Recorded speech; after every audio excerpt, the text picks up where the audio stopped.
Hello, hello, hello. It is me, your Tru Heel Phenom SP3. We are back once again with our latest weekly podcast, Tru Heel Heat 106. On this very special edition of Tru Heel Heat, we will be discussing the latest wrestling news, most importantly, the untimely passing of Brodie Lee. We're also going to be discussing week 60 of the Wednesday Night Wars with the special Dynamite edition for Brodie Lee's tribute. We're also going to do preview and predictions for New Japan Pro Wrestling WrestleKingdom 15 days 1 and 2, and much, much more. I am back once again with the princess of all the Tru Heels, Miss Krssi Luv. Hello, good morning, everybody. Hope everyone's Happy New Year, actually. Hey, guys. I hope all is well. Hugs, virtual hugs, I guess, kisses. Yes, special New Year's edition, another live edition. We're starting it out hot with Tru Heel Heat in 2021. And we have, once again, the resident Tru Heel alcoholic himself, Top Guy JJ. Well, Happy New Year to you fuckers. Like, oh my God, this shit has been great, man. Great start that we've survived this animal called 2020. My goodness. And rise and shine, boo-boo. So it's always good to see you in the morning, Yes. It's just a beautiful face to see in the morning. And then there's also Top Guy JJ. Oh yeah, I'm always just when you got Krssi on the show, I'm always just fucking throw in like. Absolutely. And we have once again 2 weeks straight after being the Tru Heel correspondent who is never on one of our weekly podcasts. He makes it 2 weeks straight, our final one of 2020 and now our first one of 2021. Back once again, the three-time Baby Making Champion. This is Ness. Morning, guys. Thanks for having me again. Check this shit out. I'm telling you, man. This is why you can't give up your spot on here, man. Nah. You guys are the OGs. You guys are the OGs. I'm just here to, play like come off the bench. That's what I do. I can't say I'm the sixth man anymore, but I'm a role player. There you go. I'm the role player now. You're a key role player. I didn't even list all your accolades and your co-host. Your co-host of Review of Honor, co-host of Blunt Impact, co-host of pretty much Joints and Jabronis. Yeah. I forget everything. I forget everything that you're doing, sir. You're doing a lot, but thank you for joining us once again.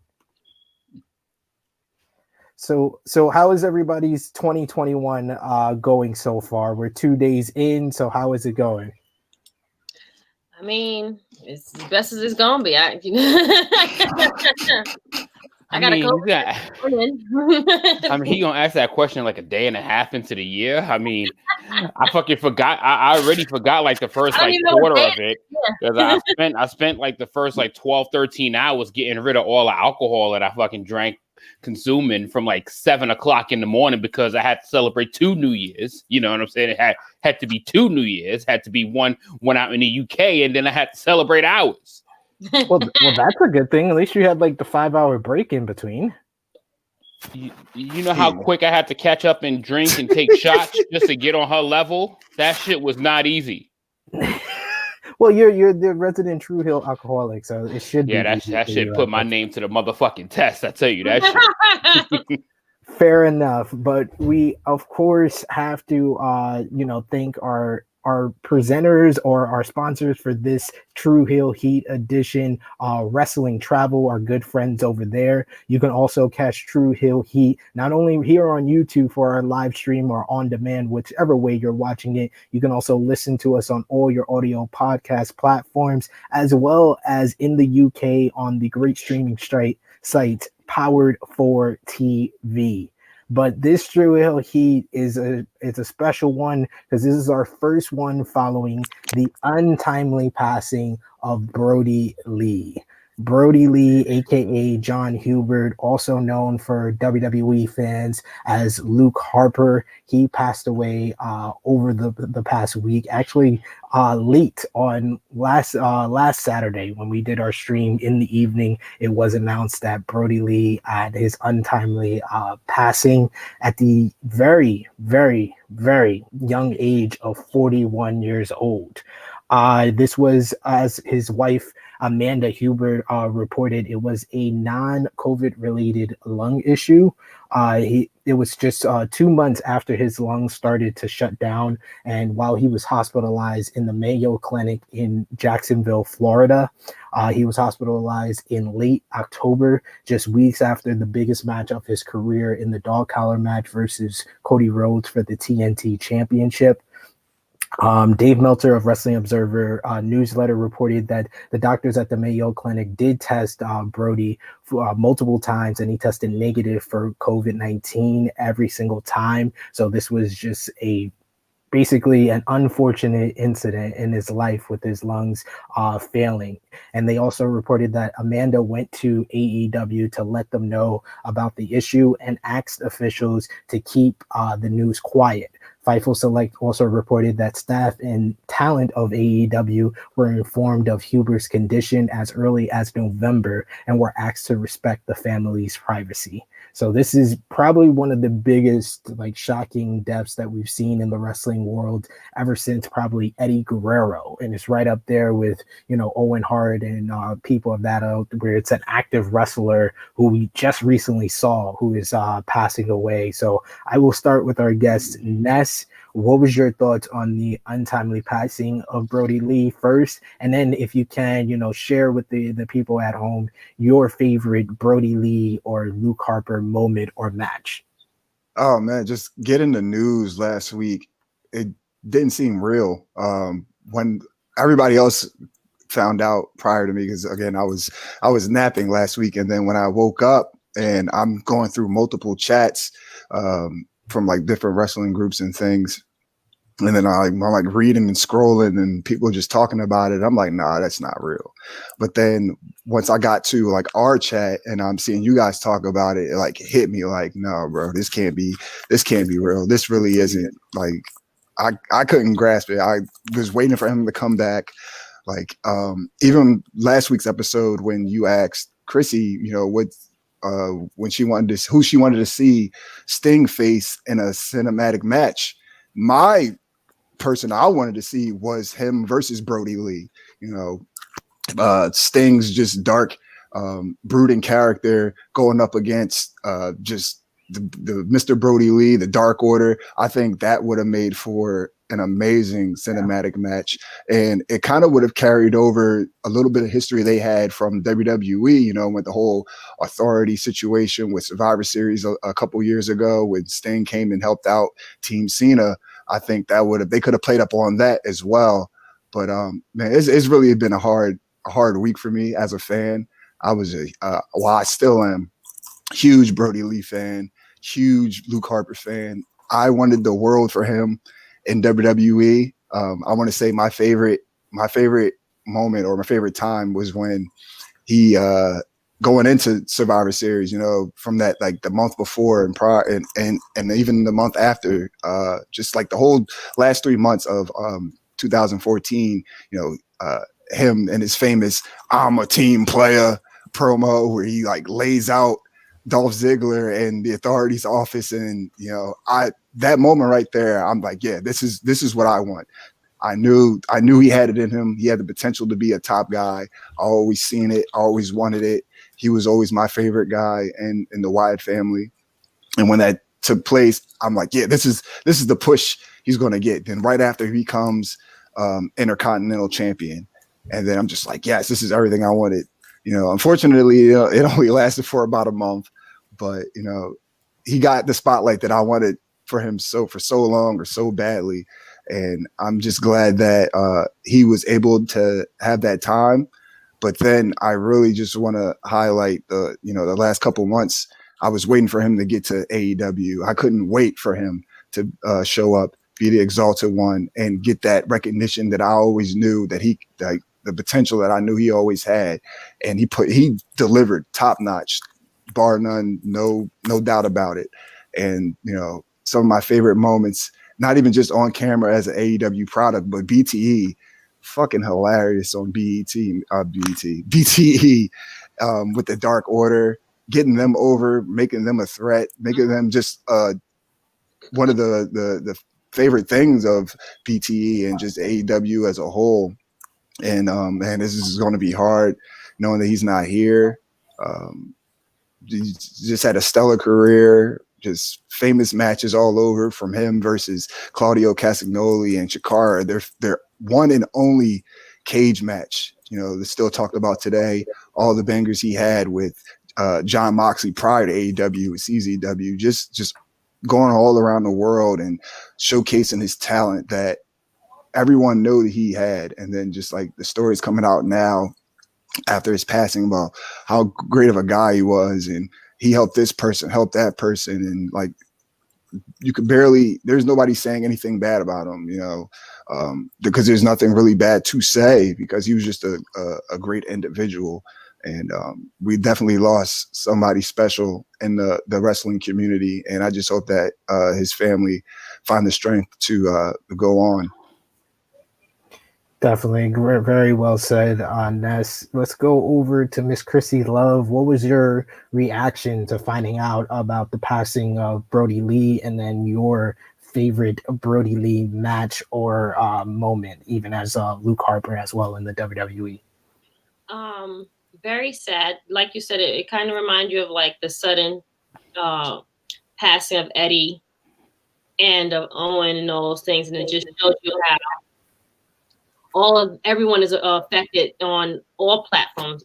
Everyone reached out and said, no one said anything bad about him. Everyone all said the same thing, and it's really sad. And kudos to everyone like keeping this very private, because he wasn't on TV for a while. And we just thinking maybe they're on vacation. Everyone is out for a reason. Everyone has personal issues or personal things going on, and they need time off. And it's sad when you heard it was like, dag, another thing in 2020, another person less is like gone. Shout out to Ness for having merch already, first of all. Yeah, I got this made. Yeah. But him, just like Jon Moxley, as soon as you knew that they were leaving, you knew that they were going to be pushed and be shown and show their potential and be given the platform where they can shine. And that's exactly what happened when he came out, and he wasn't a bludgeon brother. He wasn't like behind a mask. He was actually a character, and everyone actually was feeling the Exalted One. Everyone was loving the Dark Order. So it was really, really cool for him to be able to shine in these last few couple of months right before his passing, because he wasn't shining when he wasn't really shining that much over in WWE in his last couple of years. Like let's just be real. It wasn't nothing to be like, no one was looking forward to seeing him. Like, it just, the character was not there. And I actually loved him when he was in the Wyatt family. I loved it when they had the whole mask and everything. But for me, the dog collar match is what took it over. I can just say one of my personal favorites. I can talk about it a while, but don't have the time for all of that. But it's just sad. My heart goes out to his family. It's gone too soon. But you can't talk about that and judge what happens and why that happens. It's always something. It happens for a reason. And just praying for his family, his children. Yeah, 100%. He leaves behind two young boys, Brodie Jr. as well as Nolan, and like I said, his wife Amanda. Top Guy JJ, your reaction to the passing of Brodie Lee and your favorite moment or match from his career? So, reacting to Brodie Lee's unfortunate passing, this one took days for me to process. Like, I didn't even understand that this actually happened. Like, you kind of, it's one of those things that 2020 has made you so numb that it just didn't feel like, come on, like, this isn't really happening. And then I think like it for real, legit just started hitting me hard once that episode of Dynamite came on. It was just like, it's just unreal. And it is definitely, without even hesitation, this was the hardest wrestling death to me since Eddie Guerrero's. And this was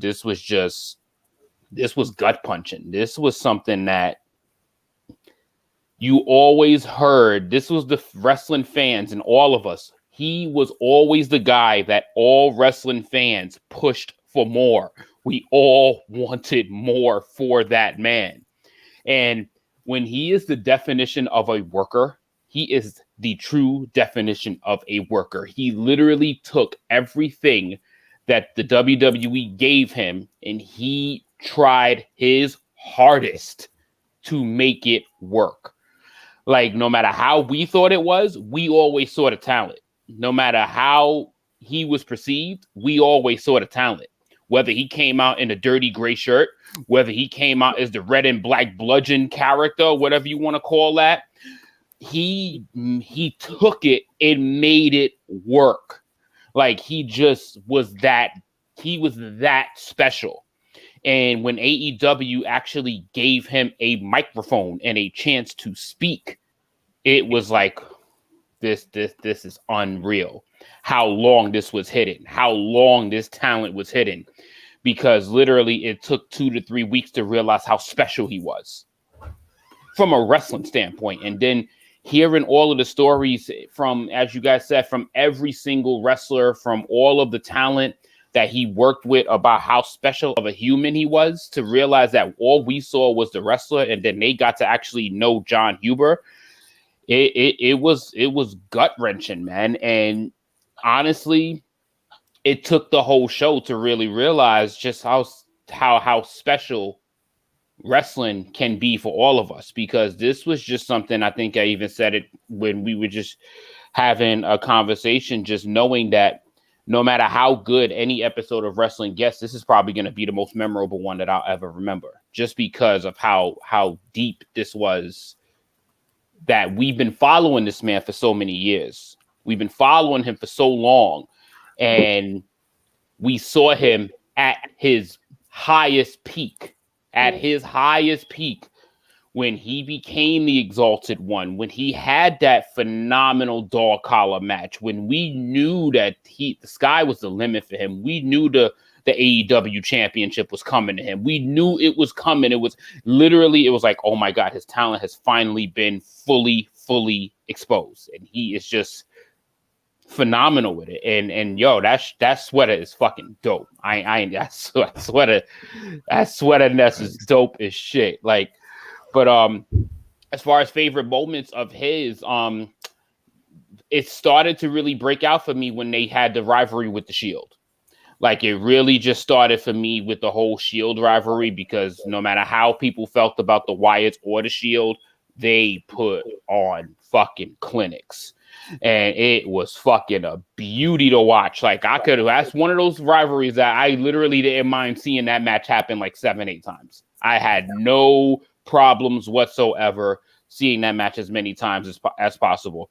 And to end off the night, like, you're never going to forget any of this stuff. Like, to end off the night with -1 standing there crowned as the forever TNT champion in honor of his legendary father. And shouts to him, man. That's hard. To be put in the spotlight, to be put on national TV, knowing that over 1 million people's probably going to be watching you, to just be that strong, to be that courageous. And you just, as parents, I'm pretty sure you guys just know how amazing that must feel, just to see how strong that kid was in that moment and that whole night, because he was a part of AEW fully that night. Yeah, man. He showed a lot of poise. We're going to talk about in depth the tribute show for AEW Dynamite shortly. But to give my thoughts on finding out, I woke up. I tried to go to sleep early to keep track with my kids, because they go to sleep early. So I try to go to sleep early as well. So I'm not, woken up in the middle of my sleep, at least sometimes with them. But I woke up because my daughter woke up, and then I just was going through my phone looking at Twitter, and I saw the post from AEW like literally minutes after it was posted, and I was like in shock. Like I was just like, I just looked at my girl and I was like, yeah, Brodie Lee just passed away. She was like, what? And it was just one of the biggest surprise. And then immediately you saw the outpouring of adoration from fans, from his colleagues in WWE as well as AEW, and how much he meant to them, not only just as a performer, but as a man. And that literally elevated the sadness that I had thinking about his family, and then going on Instagram and reading the posts from his wife, and just how unfortunate, and the fact that we're living in a time where she, even though we should respect her privacy, she had to put out there that it was a non-COVID related issue, because that's people's natural assumption when it comes to this stuff. But I immediately thought of her. I immediately thought of his kids, because being a father, it makes you just like, that's like one of the scariest things, to leave your family behind and think about them, think about who's going to take care of them. So I know for someone who you saw so many times people say is such a family man, that's probably the first thing that he was thinking of when he got, when he was in his condition at near the end of his life. But, just thinking about his career, Ness kind of saw him. He talked about seeing him in the Chikara. My first time seeing him was in Ring of Honor. So I've kind of seen his career for over a decade now. And He came in as, just under Jimmy Jacobs in the Age of the Fall. And then from there, seeing him in like FCW and NXT with the Wyatt family, it was just a natural progression, and it kind of interlocked his career before WWE and then into WWE, because he went from one coat to another. And then, the Wyatt family, Bray Wyatt was good. He had Eli Cottonwood before Luke Harper came in, but that's when Bray Wyatt's character really became larger than life, when he was associated with Luke Harper, and then, getting Eric Rowan, then winning the tag team titles in NXT. I got to see all of that. That was like the first picture of the NXT that we know of today.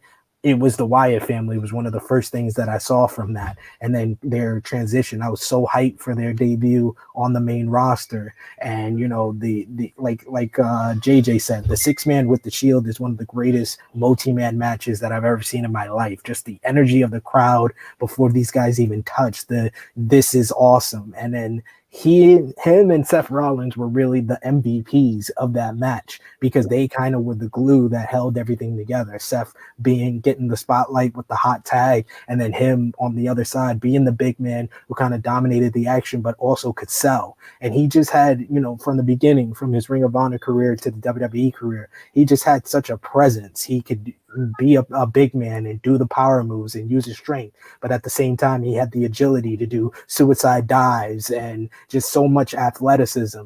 And then he had the great run in 2014, like Ness said, from the match with the Shield to the end of the year versus Dolph Ziggler in the ladder match at TLC, to the 5-on-5 with WWE versus the Authority at Survivor Series, his role in that, the tag team match with the Usos, the 2 out of 3 falls with him and Eric Rowan versus the Usos at Battle Club Battleground 2014. He just had so many great matches in 2014. That was the whole reason why people wanted more for him in WWE. And then I have to also think about 2017, when he should have been in that matchup with Randy Orton and Bray Wyatt at WrestleMania 33, because he was the hottest character in that whole story. Like, he came back at No Mercy in 2016, and then the whole arc, it was all about him finally overcoming and finally getting out of the shadow of Bray Wyatt,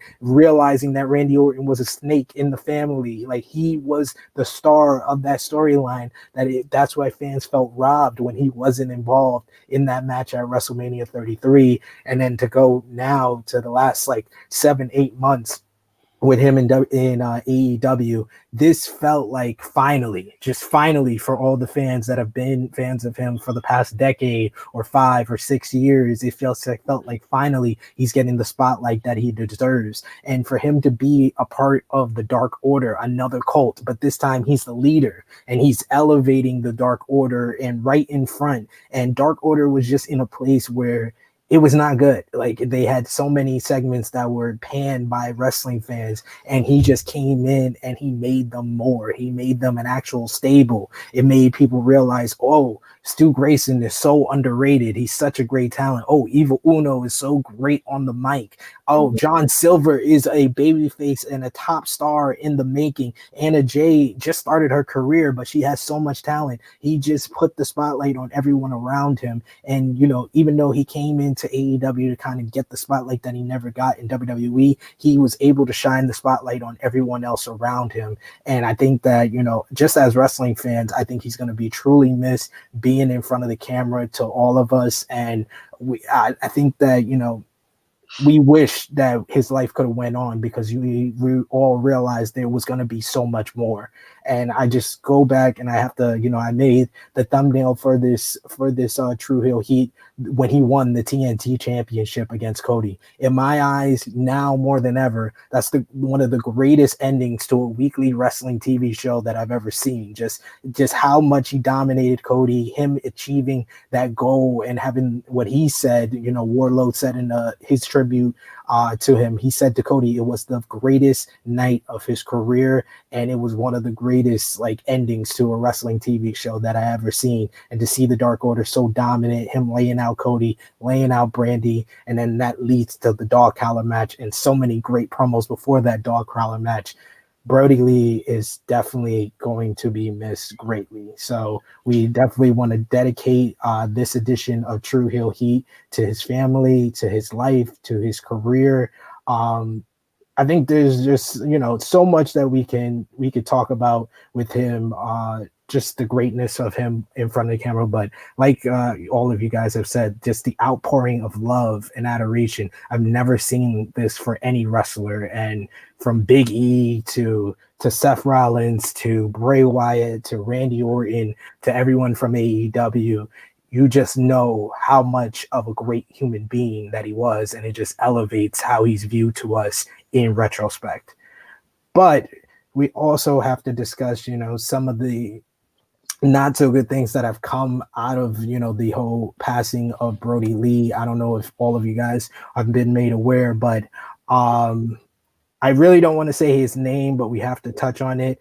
PW Torch, former contributor and writer of 30 years, Bruce Mitchell. He wrote an article basically asking questions, and being someone that's really new into wrestling journalism, I don't like to criticize any journalists, because I realize it's a tough job. I realize that it's hard to kind of get your foothold into anything, but this was one of the most poorly written pieces of garbage that I've ever seen in my life, from misspelling his Brodie Lee's name to asking questions when the job of a journalist is to get the answers.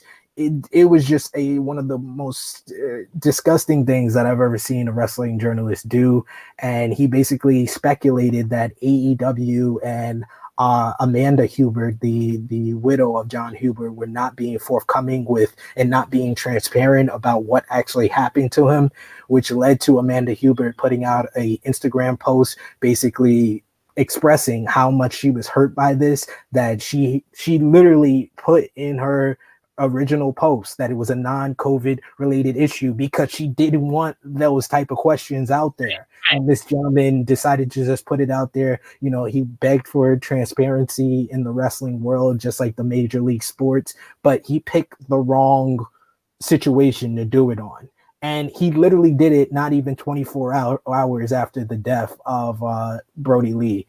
He has recently been fired from his job at PW Torch. That article was removed from PW Torch. He then doubled down on the article. He said he stuck by every word that he wrote. and then he reposted the article on a different website. From there, he had other wrestling journalists such as Sean Ross Sapp come out and just publicly reprimand him for how he was doubling down on such a poorly written piece of work and such a poorly timed piece of work. And he has left the Twitter universe. So I know, Ness, you're more familiar than anyone on the panel about this article. What was your thoughts on the article and the the backlash to that?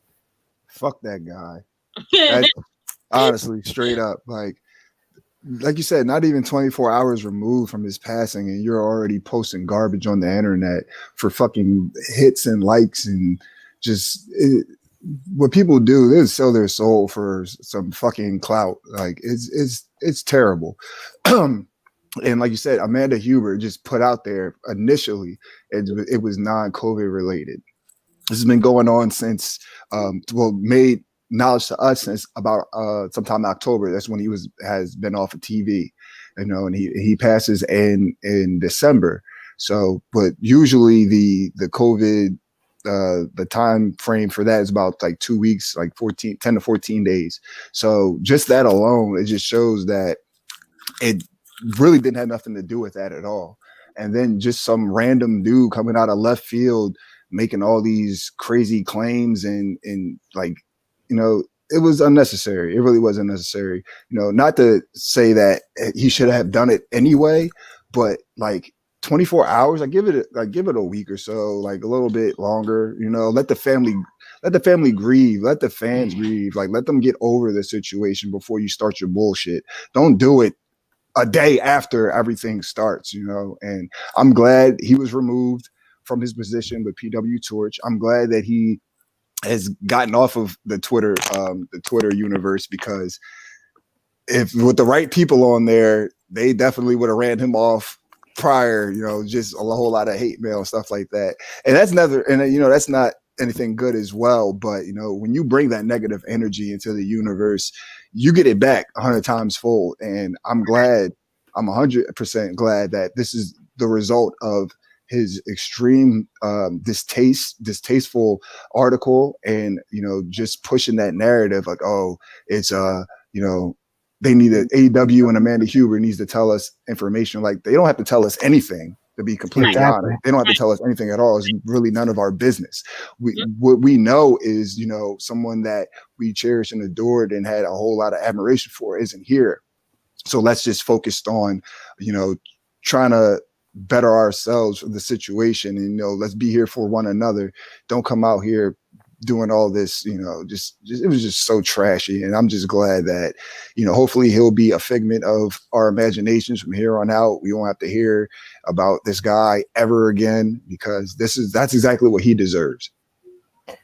Couldn't say it better myself. I was really conflicted upon, I clicked on it just to see what it was about, and just the speculation. It was really just speculating on everything, when you should not. I understand he's a public figure, but let the people, like you said, grieve. Let them mourn the death of their father, of their husband, of their friend. Don't just put that out there immediately. It is a hard job to be a wrestling journalist, and you have to ask the hard-hitting questions, but this wasn't the hard-hitting question, and this wasn't the time to do it. And for AEW, that's a company that has been very transparent and forthright with information when it comes to anything COVID related. It just didn't make any sense to die on that hill, and he's dead. He's definitely dead on that hill. So, any thoughts about this from Krssi, our top guy, JJ? Don't give him no shine. That's all. We're doing too much by talking about him and it. So this is why I love you, Krssi. We literally have been on this subject way too long. Fuck him. We really don't need to spend this much time on him. It's 2021. Literally, we gave the man all the roses and we gave him all the accolades. And for anybody to tear him down, they could just burn in hell. Understand and respect that. So we got Richie Moon in the live chat here saying, one of my favorite wrestling characters, rest in power to Brodie Lee. He also states that BTE got the Dark Order over. What was I honestly, I don't know if you guys have seen it, Being the Elite this week. It probably was my favorite episode of BTE, just chronologizing his work on there as the Exalted One. You know, I know it got a lot of heat among the WWE fans for his portrayal of Vince McMahon, a Vince McMahon type of character. But I love this. This is honest. It was honestly my favorite Brodie Lee character, the Mr. Brodie Lee, and the fact that it got people like John Silver over was great. Any favorite BTE moments with Brodie Lee? My personal favorite, I will say, is the Sue skit with Trent's mom Sue, when she comes into the Dark Order's office and throws the papers and completely misses John Silver, and you could see like Brodie Lee cracking a smile. Just great stuff. It was just a hilarious moment there. How about you, Ness? Oh man, one of my favorites was like the whole bit where the running gag with Griff Garrison / Jungle Boy situation where they were trying to bring Jungle Boy into the Dark Order, but it was Griff Garrison, and everybody's like, "Who the fuck is Griff Garrison?" And that was just going on for like a couple episodes. That was funny as hell, man. Gotta give him that. You Top Guy JJ. Listen, man. Anybody that has any shit to say about ribbing, this is literally just ribbing. It's having fun. This is what BTE, they've been doing this for over 200 episodes, having fun. And Brodie Lee and his vignettes and whatever you want to call them, because he seems to be angry all the fucking time. So actually seeing him crack a smile on that shit was actually kind of like, oh shit, yeah, he's breaking it. But this is what it is. It is like literally just, it's like us. It's unfiltered. It's literally what it's supposed to be. Like this is the purpose of it. They get 10 to 15 minutes to do whatever the fuck they want. Just shoot the shits, have fun. And I just don't listen. I'm not accepting any of this negative thoughts or any of this backlash shit in 2021 yet. No, I'm not accepting it. I'm not even going to play into its hands at all. Yep. Well, absolutely. That's why we are celebrating and talking about the good times that Brodie Here we go. was able to share with us on BTE, whether in front of the camera with WWE. My favorite thing about him is some goddamn suits. His suits was fire. He was clean. Yeah. I loved Eddie Kingston saying that he used to call it the Harry Potter jackets. Great stuff. But yes, we want to send our deepest condolences to Brodie Lee, Jon Huber's family, his friends. He was a great man, and we actually put in the description for this video the website, shopaew.com. You could purchase the new Brodie Lee shirt, and all the proceeds will go to Brodie Lee's family. So that's what it's all about. Honestly, it's all about showing love to Brodie Lee and to his family, and of course, like, take care of his family, because they're the ones that are obviously suffering the most from out of this. But we had to talk and dedicate the first portion of this episode to the memory of Jon Huber, aka Brodie Lee.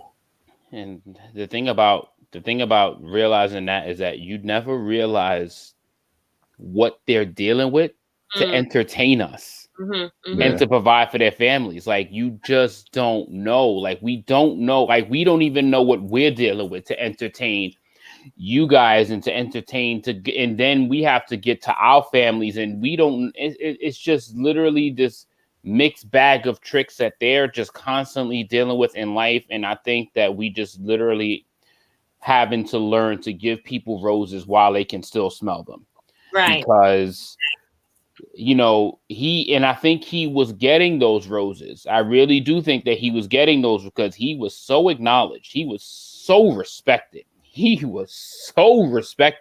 The minute that he stepped foot into AEW for those months. But just give people roses while they can still smell them, man, because you just don't know what people are dealing with. To have a dog collar match with Cody Rhodes and then not even knowing what that condition was, if it was prior to that match, if it was we just don't know. And that's just the sacrifice that these guys make for us.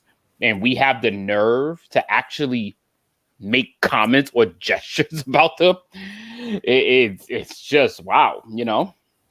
Yeah, man. Definitely. It tells you that life is too short and you got to appreciate the people around you. I know when I found out about Brodie's passing, I hugged my daughter, hugged my son, I kissed my girl, and I was very appreciative of my family because you never know. You never know when it's gonna end. We got the Negro Buck Nick Jackson in the live chat saying R.I.P. Mr. Brodie Lee, gone too soon. Couldn't say it better myself, sir. So yes, like I said, this episode is for Brodie Lee. That is the title. The thumbnail is him winning the TNT Championship. So this episode is all about and dedicated to the life and career of Brodie Lee. But we also got to talk about other things going on throughout the wrestling world. We have to also send our RIP to the legendary wrestler Danny Hodge, who also passed away this week. Danny Hodge is one of probably like a pioneer of the wrestling industry. Honestly, a former NWA Junior Heavyweight Champion. He's also have it right here in my notes. He will be remembered as a true trailblazer in the professional wrestling world and the only man to ever win national titles in both wrestling and boxing. So he's a Hall of Famer in the Pro Wrestling Hall of Fame as well as the Wrestling Observer Hall of Fame. So, you know, our thoughts and prayers to his family and friends as well. But guys, we got to get into the usual flow of things on Tru Heel Heat 106. We have to start off things with our Tru Heel roll call. This is where we shout out you, the subscribers, our supporters on the Tru Heel Heat YouTube channel, as well as across social media. Of course, you see down below, like this video, share this video with all your wrestling fans and friends, push the subscribe button. You can get all the great content right here on Tru Heel Heat. Also, press the bell and press all so you always get a notification when we have these live Tru Heel Heat podcasts, as well as any new videos that are up on our channel. We start off things with the Negro Bucks themselves, the Nick Jacksons of the world, the top three conversation starters on our Tru Heels group page, the Tru Heel Trinity. Coming in at number 3 is your boy, Top Guy JJ, and yours, Krssi Luv, JMC, Jason Michael Campbell in the top 3. Once again. Yes, 2 weeks in a row, Jason Michael Campbell. Friend. Okay. Coming in at number 2, we have Charles Kirkhoff, and coming in at number 1, once again, I think this is 3 weeks straight now, James Wims. Nice. Hey, my man is heading to that retirement ceremony, man. He trying to get there, yo. He's trying to get to 200 so he can get the next retirement. We got a couple of Tru Heels that we got to shout out: Amp McLennan Dominic, Lewis Jaden. We also got Joshua Smith, Sal Phoenix, and Omar M.A. up on our Twitter page over there. Our YouTube subscriber highlight, Kwame Shafir. He says on Tru Heel Heat 105, I will say the WWE's women's wrestling breakout star of 2020 is definitely Raquel Gonzalez. She's one of those rare powerhouse type of women in wrestling. She definitely had her true coming out party during the 2020 NXT Women's War Games match, which she was the first woman to pin Io Shirai clean in months. And our king of the comments section, Kayfabe Tactics, comments on True Rewind 33, talking about the death of Danny Hodge today. Was sad to hear about, and then we lost Brodie Lee as well. What a shitty end to the year, as Top Guy JJ definitely echoed in that response with everything. You know, we are all glad that 2020 is gone, and 2021 hopefully is a better, more blessed and happier year for all of us. But next up, we're going to what we missed, and we're going to start off things with the Wednesday Night Wars. How about that? You know, starting up a little bit different this week. We're going to start off things with the Wednesday Night Wars. Miss Krssi Luv, we're going to get to the ratings, so you know what to do. Hit the drums. So for week 60 of the Wednesday Night Wars, this is a we already know, like of course, AEW Dynamite with 977,000 viewers, one of the highest rated shows of the year, to WWE NXT with 596,000 viewers, down significantly from last week. The NXT last week did 698,000, while AEW did 775. Of course, AEW did have the Brodie Lee tribute show, so we're not going to ask you guys what was the better show this week. We're just going to ask you for your thoughts on each show. First up, we're going to talk about AEW Dynamite with an absolute perfect tribute show to Brodie Lee, with a touching video recapping his career at the end of the show, as well as Top Guy JJ said earlier, they gave his son the TNT championship so he could be champion forever. My good friend Alex McCarthy said on Wrestling Daily, he interviewed him when Brodie Lee had stolen the AEW championship from Jon Moxley in the build-up to Double or Nothing, that his son slept with the AEW World Championship. And then when he won the TNT championship, his son slept with that. So now Brodie Lee Jr. can sleep with the TNT championship forever, as they are retiring the current design, giving it to Brodie Lee Jr. And there will be a new design made for Darby Allin to continue being champion.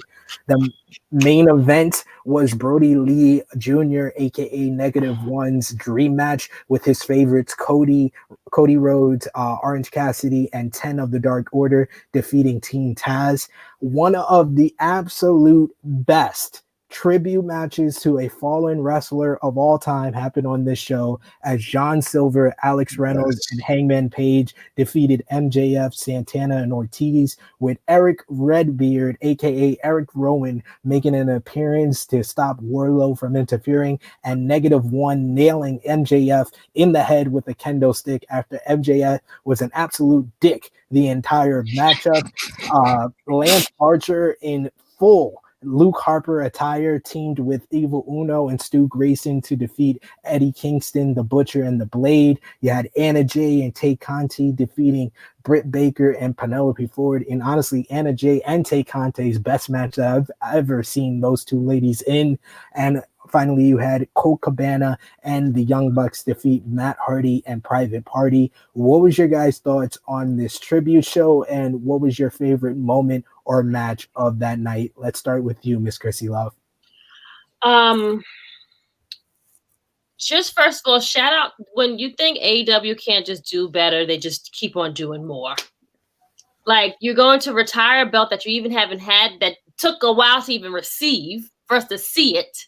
And now you're going to completely wipe it away and give it to this little boy who, that's his dream, to have a real, like, one of the legit belts from a company. And he got to sleep with it in his own bed. Like, that's amazing, first of all. Okay. But what a show. Again, first of all, they took the whole thing off. They said, we're doing everything that's going to be for him. There was no, like, second guess, and they put that out right away when they made the announcement. The whole show is going to be dedicated to him. Nothing else. Like, there's no going pussyfooting around anything and nothing like that. MJF, wow. Like, there's no off button, it's just, that's just him. And it's like, I love him. So for his son to hit him in the head with a kendo stick, just amazing. Like that, it was just a beautiful show. Can't say I was not crying, because how could you not cry for that show? Come on. The show was amazing.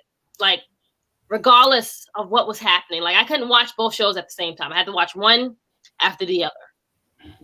And the show was just like, each match, like there was nothing bad about the show. There's nothing, like, from the beginning.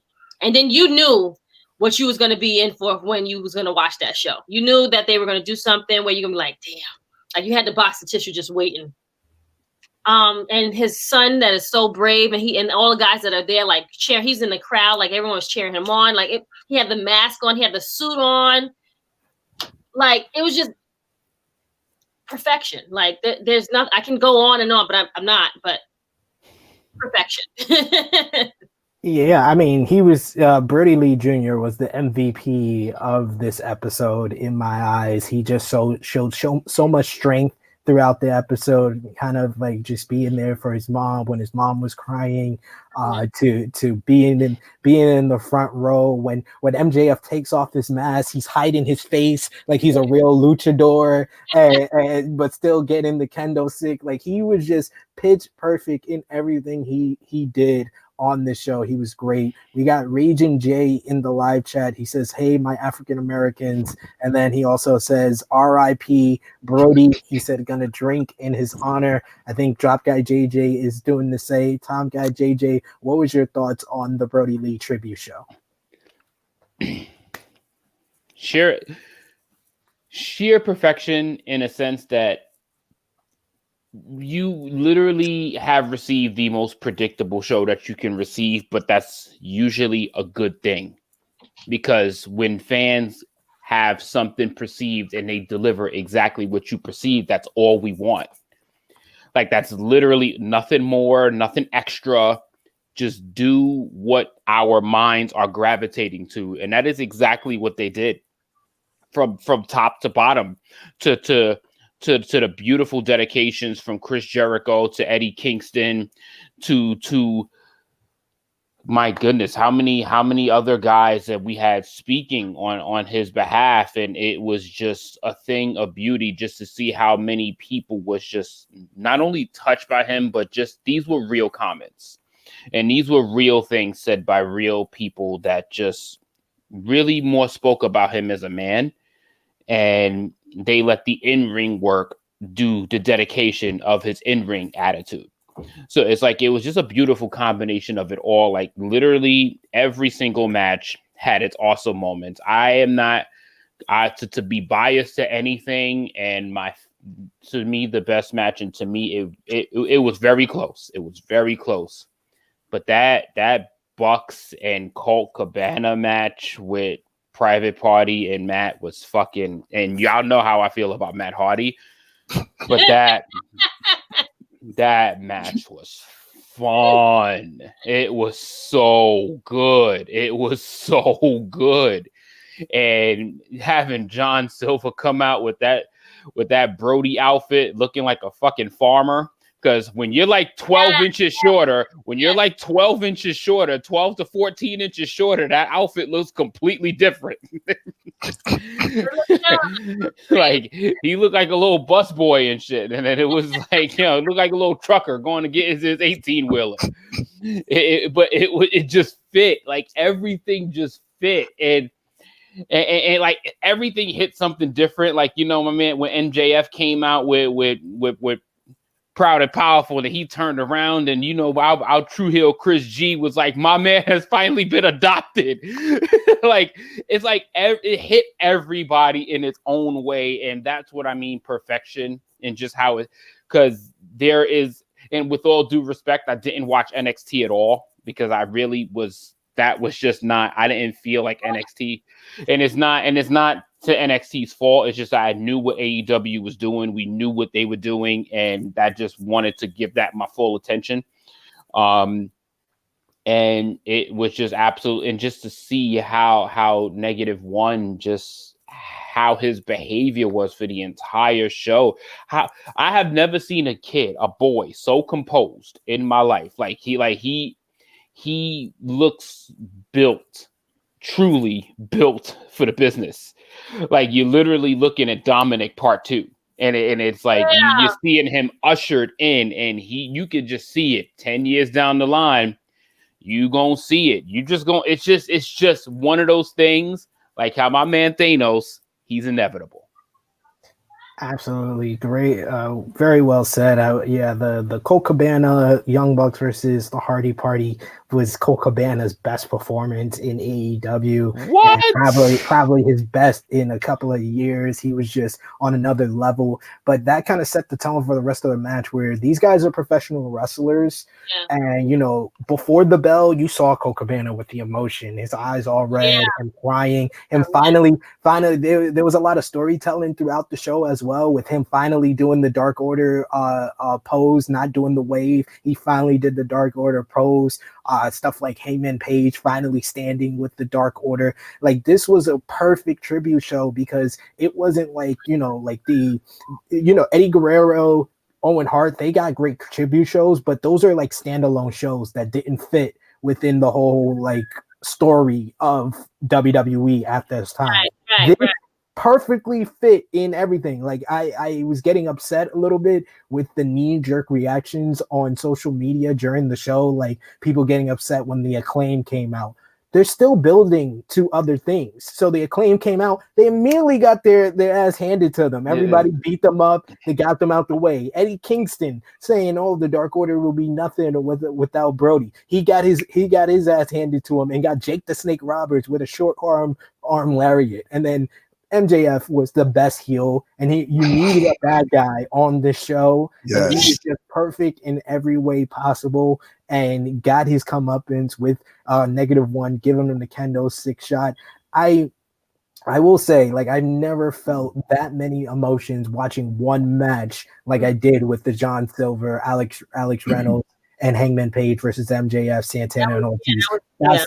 That's why I called that. That was, in my eyes, the unquestionable match of the night, because it hits you on so many levels. Like, you got the comedy with MJF coming out with the Puerto Rican gear and the bandana. You got the comedy of him picking on -1, but you still were booing him because you're like, oh, he's got to get his come-ups. He's got to get his come. The happiness of seeing -1 hit him with the kendo stick. The shock of seeing Eric Redbeard come out of nowhere. Like I don't think he'll ever get a pop as loud at home or in the arena like he got on this night. And then just John Silver showing himself to be a top star, to be a top babyface. His comeback was phenomenal. And he like JR said it on commentary, this guy's a hell of a white meat babyface. Like, yes, he is 100%. Like, he was the star of the show, and then him hitting the discus lariat and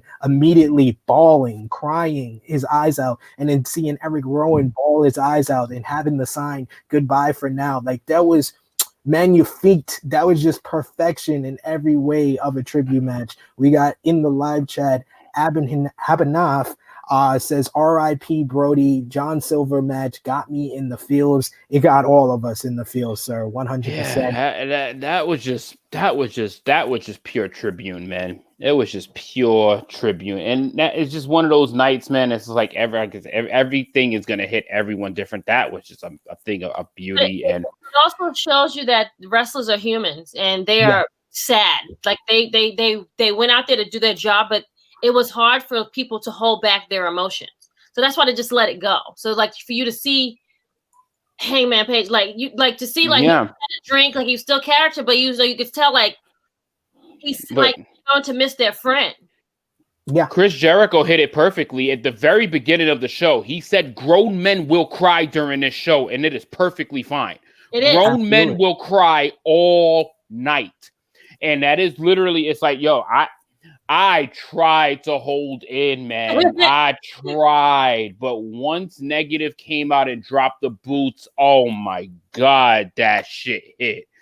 Like, that is like, yo, if that didn't stop you in whatever you was doing, you need to check your soul. Because that moment, him standing in the ring with the boots, with the purple bandana, receiving the TNT championship, watching how proud Amanda was in the background, like, just to see your son standing there so strong, and just to see that, oh my God, there's nothing that can create that. There's no, it just props just to wrestling in general, just to be able to just give us a moment like that in such a dark situation. Like, they just put such a beautiful light on such a beautiful person and such a beautiful family. Yep. Beautiful tribute. Ness, what was your thoughts and your highlight of the night on AEW Dynamite? Oh man, everybody's talking about crying. So one thing comes to mind, because I definitely cried watching this, but in the back of my mind, Mr. Brodie from BTE, are you fucking crying? You fucking crying little bitch. Like, it's just, and that would make me laugh. Like, I was just watching, I just had to throw that in there. But the general consensus is perfect. Like, it's unanimous. Literally was a perfect night. I want to piggyback off of what JJ said earlier about people knowing how the show was going to be, because it was dedicated to him. It had a Dark Order member in every match. But the thing was, I feel that the Dark Order members shined in all their spots throughout the whole night, which made the story, like, just everything come together. Definitely had everybody in the emotions and in the feels just for the situation, but the actual matches were good as well. So that was like truly a tribute to him as a person, and then just the business that he loved. They went out there, because he would go out there every night and perform to the best of his abilities. And I feel as though that every Dark Order member went out there tonight or that night and performed to the best of their abilities. So like it all came together. It was just real heartwarming. And then seeing the little Brodie Jr. and Amanda at the end, man, like it was definitely hit you in the feels. It was very emotional moments, like just throughout the whole night. But it was just a beautiful episode, and just kudos to everyone involved. And just can't give it any more praise. Just keep praising it. Just keep praising it. But it's like it'd never be enough. It was just a perfect show.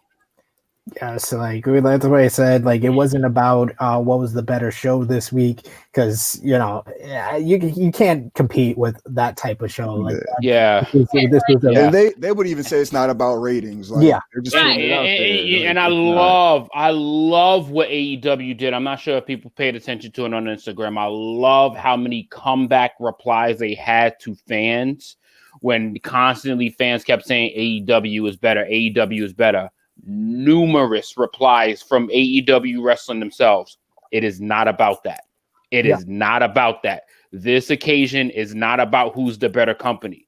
This was about the celebration of a beautiful person that touched everyone in the wrestling world.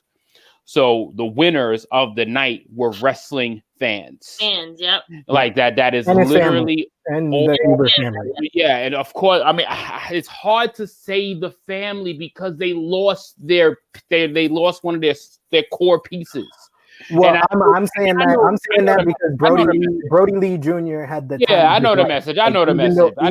Even though he had to be hurting, losing his father, you could tell that kid was out there having the time of his life. He had such a great time, and that continued on New Year's Eve. If you saw footage on social media, New Year's Eve party AEW had with him defending the TNT Championship against Top Flight. He beat up Adam Cole, who was at the AEW New Year's Eve party. This kid is, and he pinned him after the discus lariat. Yes. So,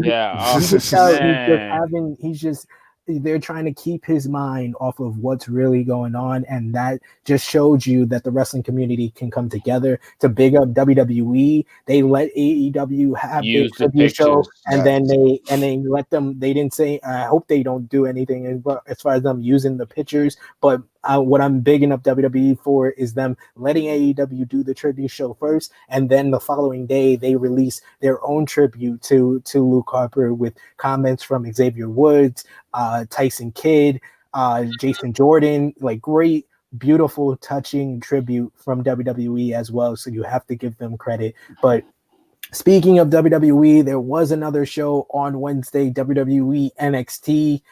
We had Johnny Gargano defeating Leon Ruff to defend the North American Championship, him finally breaking the curse of the Gargano, even though he saw a black cat and broke a mirror and walked under a ladder. We had the year-end awards with Io Shirai winning the overall competitor and female competitor of the year. Adam Cole won the male competitor of the year. Undisputed Era won the tag team of the year, and Balor versus O'Reilly won match of the year, which is a blasphemy because Walter and Ilya Dragunov was on that ballot, and that's the match I voted for, so more people should have. We also had Pete Dunne defeating Roderick Strong in a good match. We had a lot of setup for New Year's Evil next week with strong promos from Finn Balor, Kyle O'Reilly, Karrion Kross, and a vignette hyping the Fight Pit match between Thatcher and Ciampa, as well as the last woman standing match between Rhea Ripley and Raquel Gonzalez.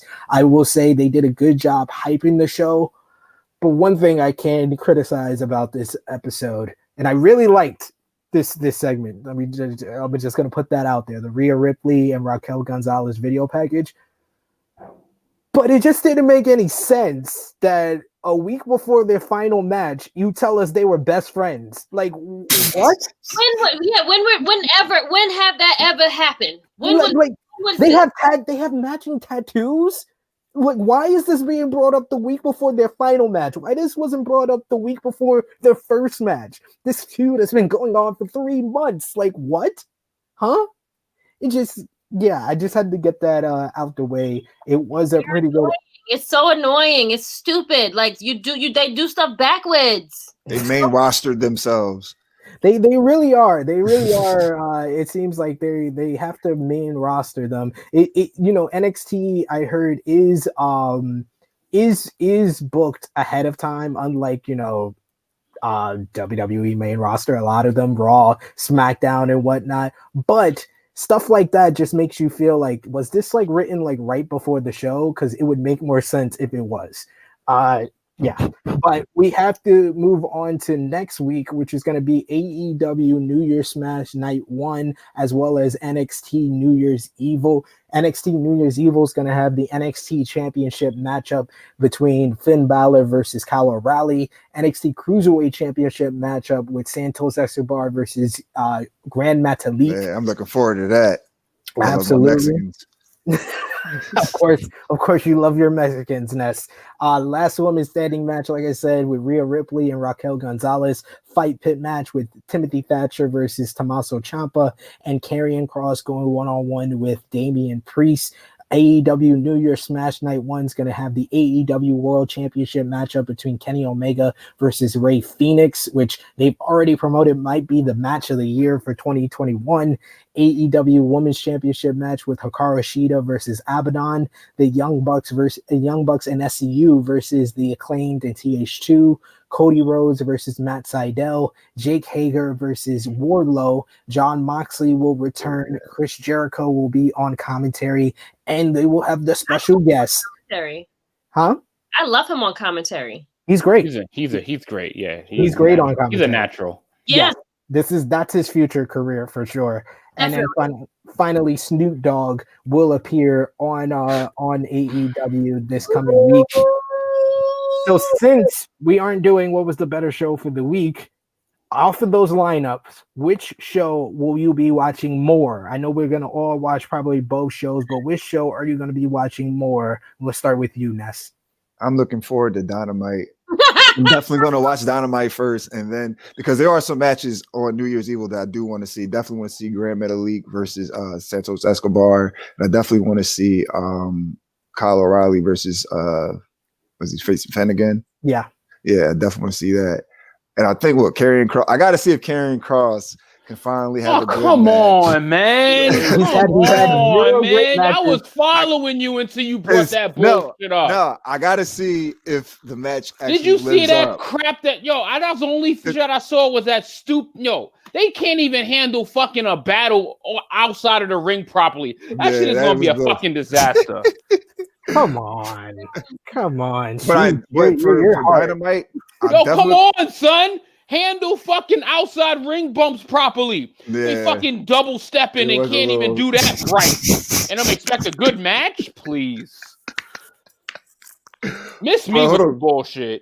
All right, I'm going back to Dynamite. Thank you. I definitely want to look. I'm definitely been looking forward to Jake Hager and Wardlow because at first I wanted to see them team up, but seeing them be adversaries is a lot better. So I definitely want to see how those two go in the ring. Like that's definitely going to be a sleeper match.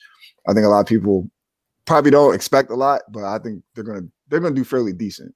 But Ray Phoenix versus Kenny Omega, that's gonna be match of the night. I've seen it. I've seen it live in Poughkeepsie, and I'm looking forward to them living up to that expectation. Let's go to you, Top Guy JJ. I mean, I'll definitely catch highlights of NXT. I mean, definitely, there's no way I'm not gonna see the Finn and Kyle match. There's no way I'm not gonna see Raquel and Rhea. The Santos, that match is gonna be pretty. Like NXT New Year's Evil is going to be decent. It will definitely be pretty good. Don't bring up that Damian Priest. Like the only thing the best thing about that entire match will probably be Karrion's entrance. Other than that match is going to be fucking. What about Damian? You don't like Damian Priest? You don't think he can make it work? I don't like Damian Priest's entrance that much anymore because he's literally they start the entrance and remember he's already in the ring. I'm like, how did y'all just kill off like 80% of his entrance? Like I liked it when he was actually behind the Titantron and he did the thing with his name in the back before he came strutting to the ring. They just cut all of that shit out and turned him into a fucking rocker, fucking slamming his fucking body into the like. They just cut like 80% of his entrance. I was like, oh, okay, all right. I guess y'all just don't want him out there that long. But they've been cutting a lot of entrances. It seems like on NXT. Man. But I mean, NXT I'll catch the highlights, but AEW looks like they're just it's like they have matches. And then they have shit in between the matches. Like they're just gonna have 2 hours of good shit.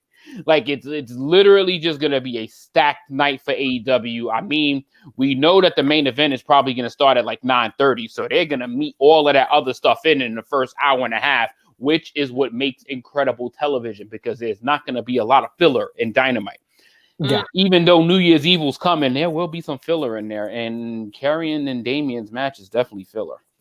Well, they got a lot. They got a lot on the card though to it for it not to be filler because I think the Fight Pit match should go long. The Last Woman Standing match should go long. I hope so. And Balor. That's probably might open the show. I hope the Last Woman Standing. Yeah, I could see that. I hope Damian and Cross's match is like at like 9:26 and it goes for like 3 minutes. Oh my god! You don't want to even give Karrion Kross a chance anymore. No, because he took the title from Keith Lee in like 6 minutes, and the shit was fucking trash. Yeah. And look what he's done to Keith Lee. This is Karrion Kross's fault. Wow, come on! It's the booking's fault, not. I'm blaming him until he has a good match. He still has yet to have a good match yet. Yeah, I gotta see. Yeah. Ooh. I think Damian Priest might be able to get one out of him. I think Damian Priest might be able to get one Damian Priest has stepped his game all the way up in 2020. Yeah. I voted for him for breakout star. Punishment Martinez, that sloppy dude from ROH. And now look at him. He is a polished big man. Yeah. And now all we get is fucking side suplexes from Karrion Kross. Man, get that shit out of here, man. Krssi, what will you be watching? I'm gonna watch both shows. But what I'm looking forward to, definitely looking forward to the Last Woman Standing match. Finn and O'Reilly, they're gonna kill it for sure. Just hope he don't break nobody else's jaw again. But AEW is probably gonna be. I would have preferred to have New Year's Evil as a pay-per-view show instead of a TV show because I feel like the pay-per-views are more. You got commercials and shit like that. I feel like they put more effort into the pay-per-views than on the TV show. They're only making this they're only doing this for the ratings. Well, they do good. They do good with their themed shows. Yeah, like they Hollywood do. Havoc was one of their best television shows of the year. Halloween Havoc was good. And even if not for nothing, Great American Bash wasn't that bad. Yeah. Great American Bash gave us Io versus Sasha.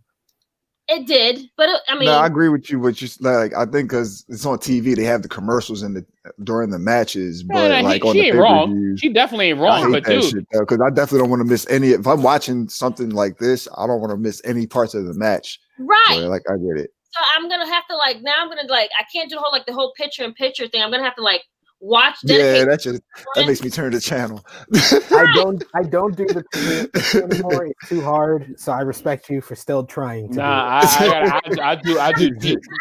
I do TV and laptop, man. I can't do. I used to do that, but I can't even do that anymore because I miss a lot of NXT because I focus more on AEW naturally. So I watch AEW in the evening and then NXT in the morning.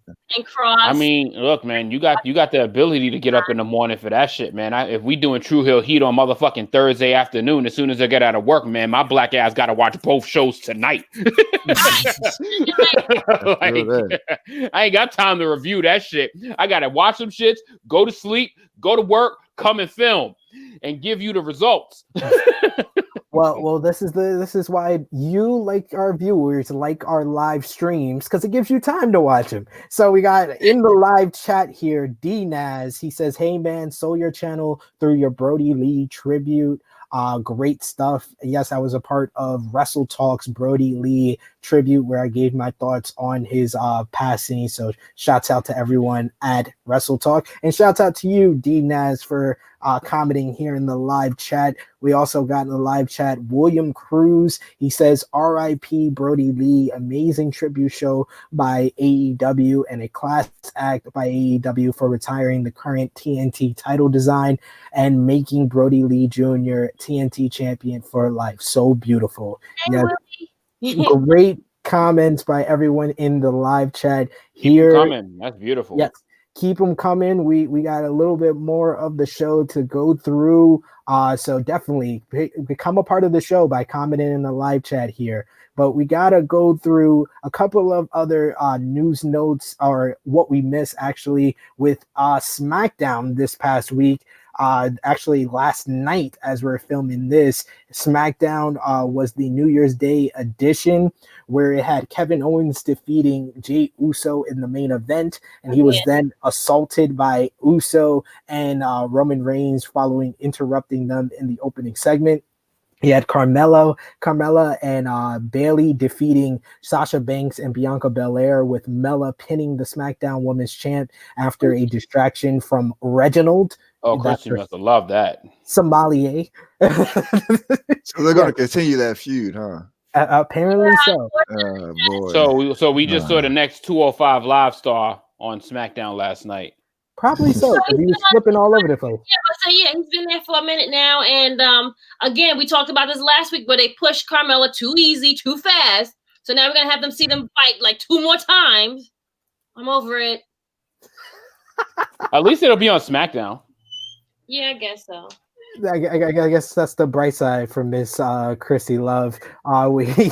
We also had Big E pay tribute to Brodie Lee in his disqualification win over King Corbin using the Gator roll. He also picked up the win with Apollo Crews over Zayn and Corbin in tag team action, and then cut a nice little nod to Brodie Lee in his promo backstage. And it was announced that next week that he will be facing Apollo Crews for the Intercontinental Championship. Should be a good match. And we also had the return of Sonya Deville. That's what I was excited about. Sonya Deville made her return, but I will just say, and you know me, I always have to give some criticism when it's due. What the hell type of return was this shit? I knew that was coming. All she did was walk backstage, and that was it. Like, she didn't even come out, cut a promo. That's WWE for you, friends. Yo, but you know what though? I'd rather see her just walk down and then we got to figure out what's to come next week than to know Keith Lee's push is already blown because he has his title shot in like 2 days, and then he gonna be out the picture already. Dude, why do you always put the chicken before annoying. the egg? We're gonna talk about Raw. It's fucking annoying. That's why. Let's talk about SmackDown. We're talking about SmackDown here. We're talking about SmackDown here. Let's talk about SmackDown. This is why I go to everybody else before I go to you when it comes to WWE stuff. You know what? Because you can't relax. You can't calm your nerves. You know how we do it. We've been doing we're hour and 20 minutes into this shit. We've been doing this shit for testing my patience for 80 minutes with this.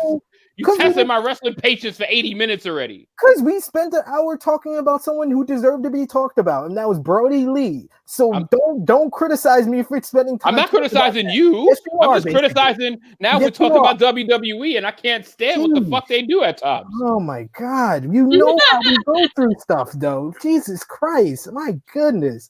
All right. Any thoughts on SmackDown, Krssi? The whole Sonya Deville thing. I'm curious, since Mandy Rose is on Raw now, who she's gonna like go and beat to a pulp. Maybe she should beat up Carmella, but who knows? I don't know. Yeah, she'll get traded to Raw.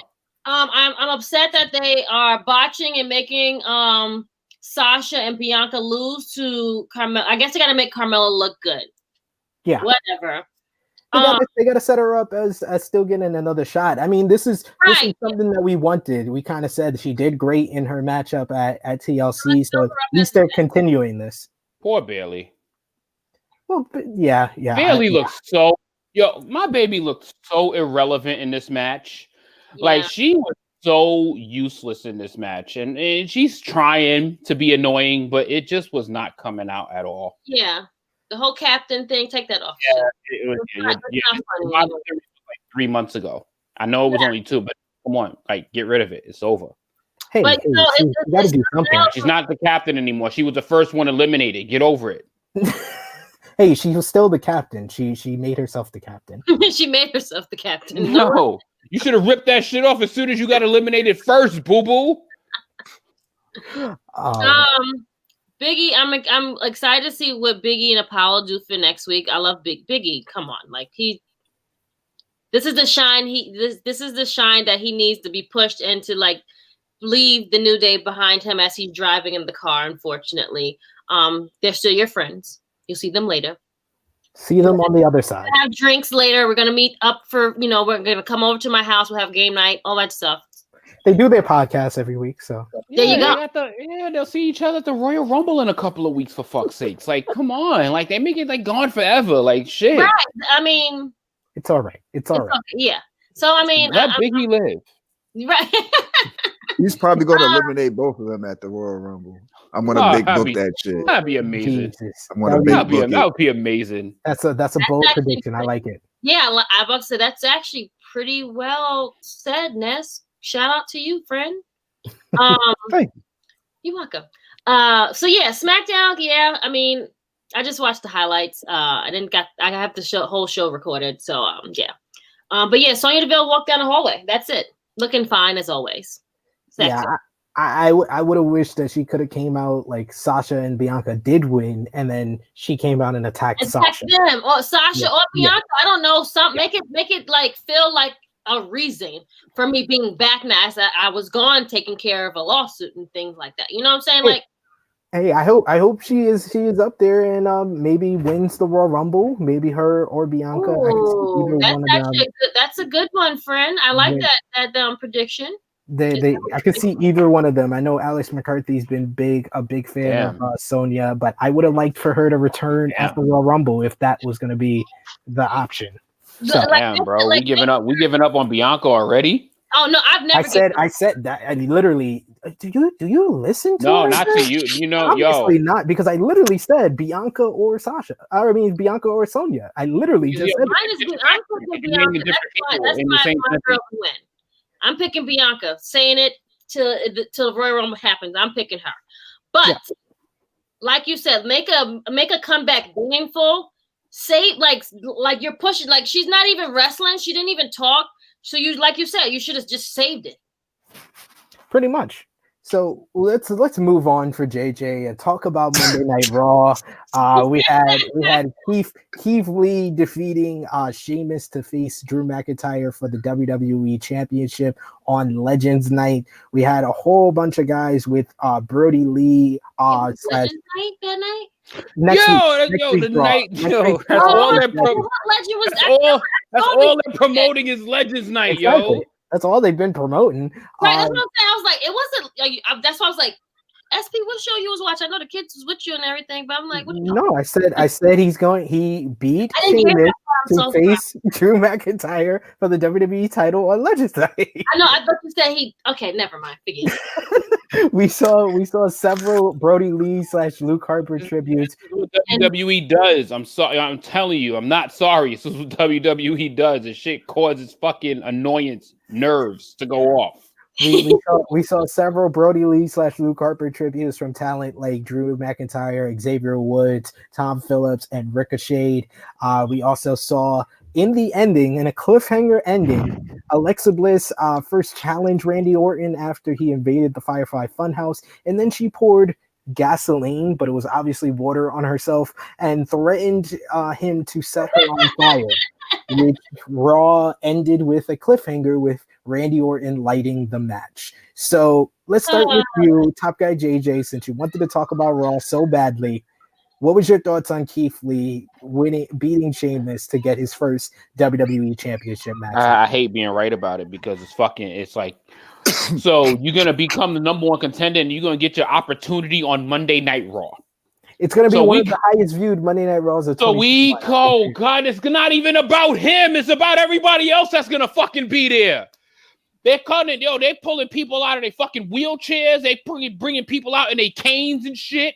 Like, how many times is Ric Flair going to be a special guest on Monday Night Raw? How many fucking times is the Big Show going to be a guest of honor? He just had a storyline, for fuck's sakes.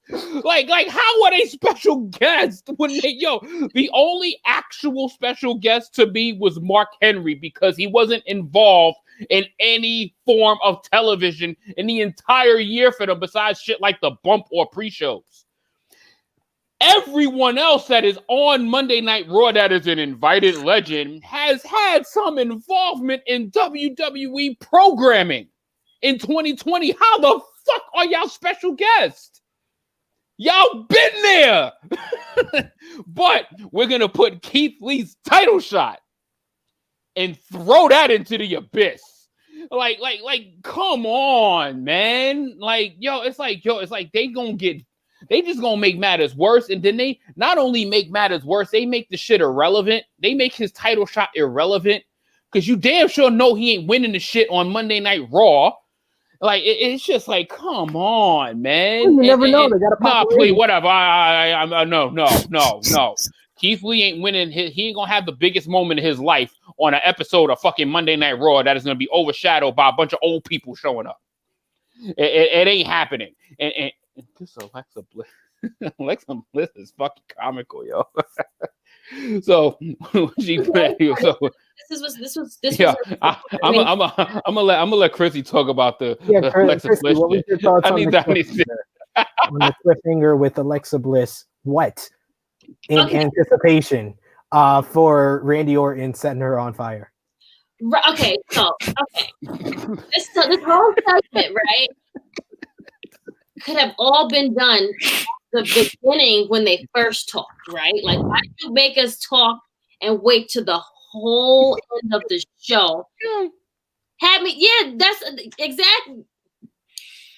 So, you ain't nothing but a little bitch. Yo, this was so garbage.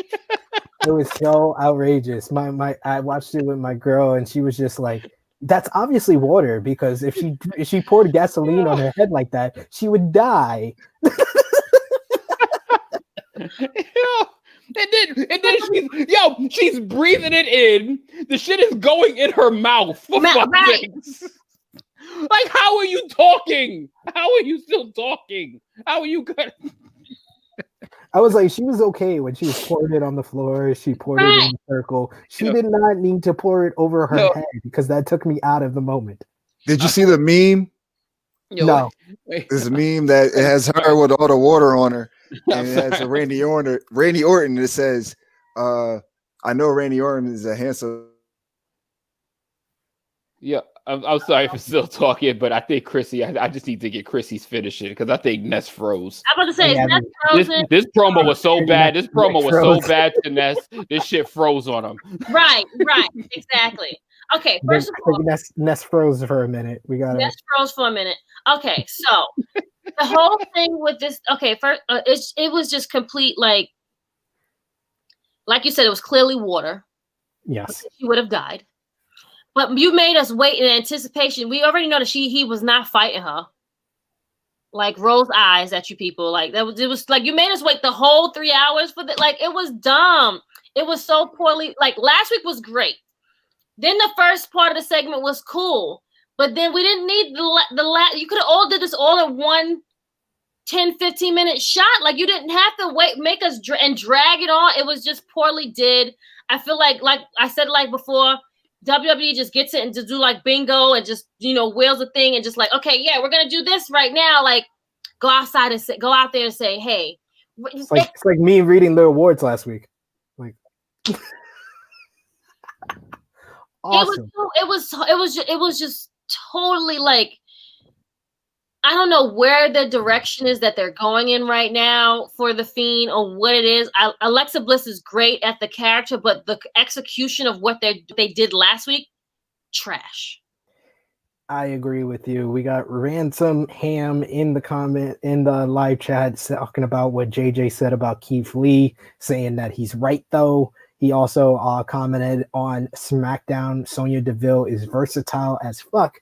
I totally want to see her feud with Baszler at some point. That would definitely be a nice little style. Which means she got to get traded to Raw. Well, maybe probably in the next. WWE, they just gonna find a way to trade her for like some manager or some shit. Or the Miz. The Miz will send her over. And I think he was talking about when JJ was ranting, saying true. Thank you for commenting in the live chat there. But yeah, that was what we missed with Raw, SmackDown, and the Wednesday Night Wars. We have to run through a couple of news notes before we get to our preview and predictions for New Japan Pro Wrestling, WrestleKingdom 15, this coming Monday and Tuesday. But first, we go through our news rundown. I did want to ask you guys, since 2020 is behind us in the rearview mirror, what was your favorite news story or big top news story that we talked about in 2020, since that wasn't an option for our Tru Heel Heat year-end awards? To you guys, the host of Tru Heel Heat, what was your favorite top news story that we talked about in 2020? Let's start with you, Miss Krssi Luv.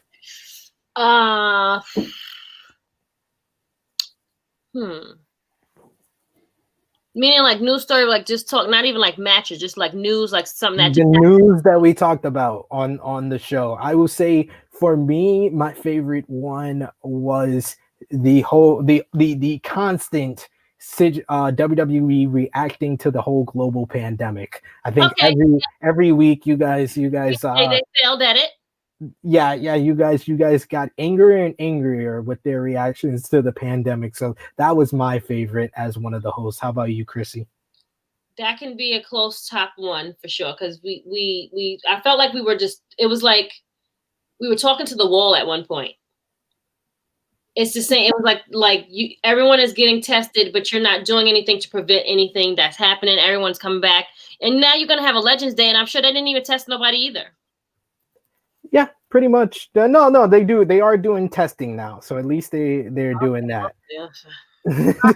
Top news worthy.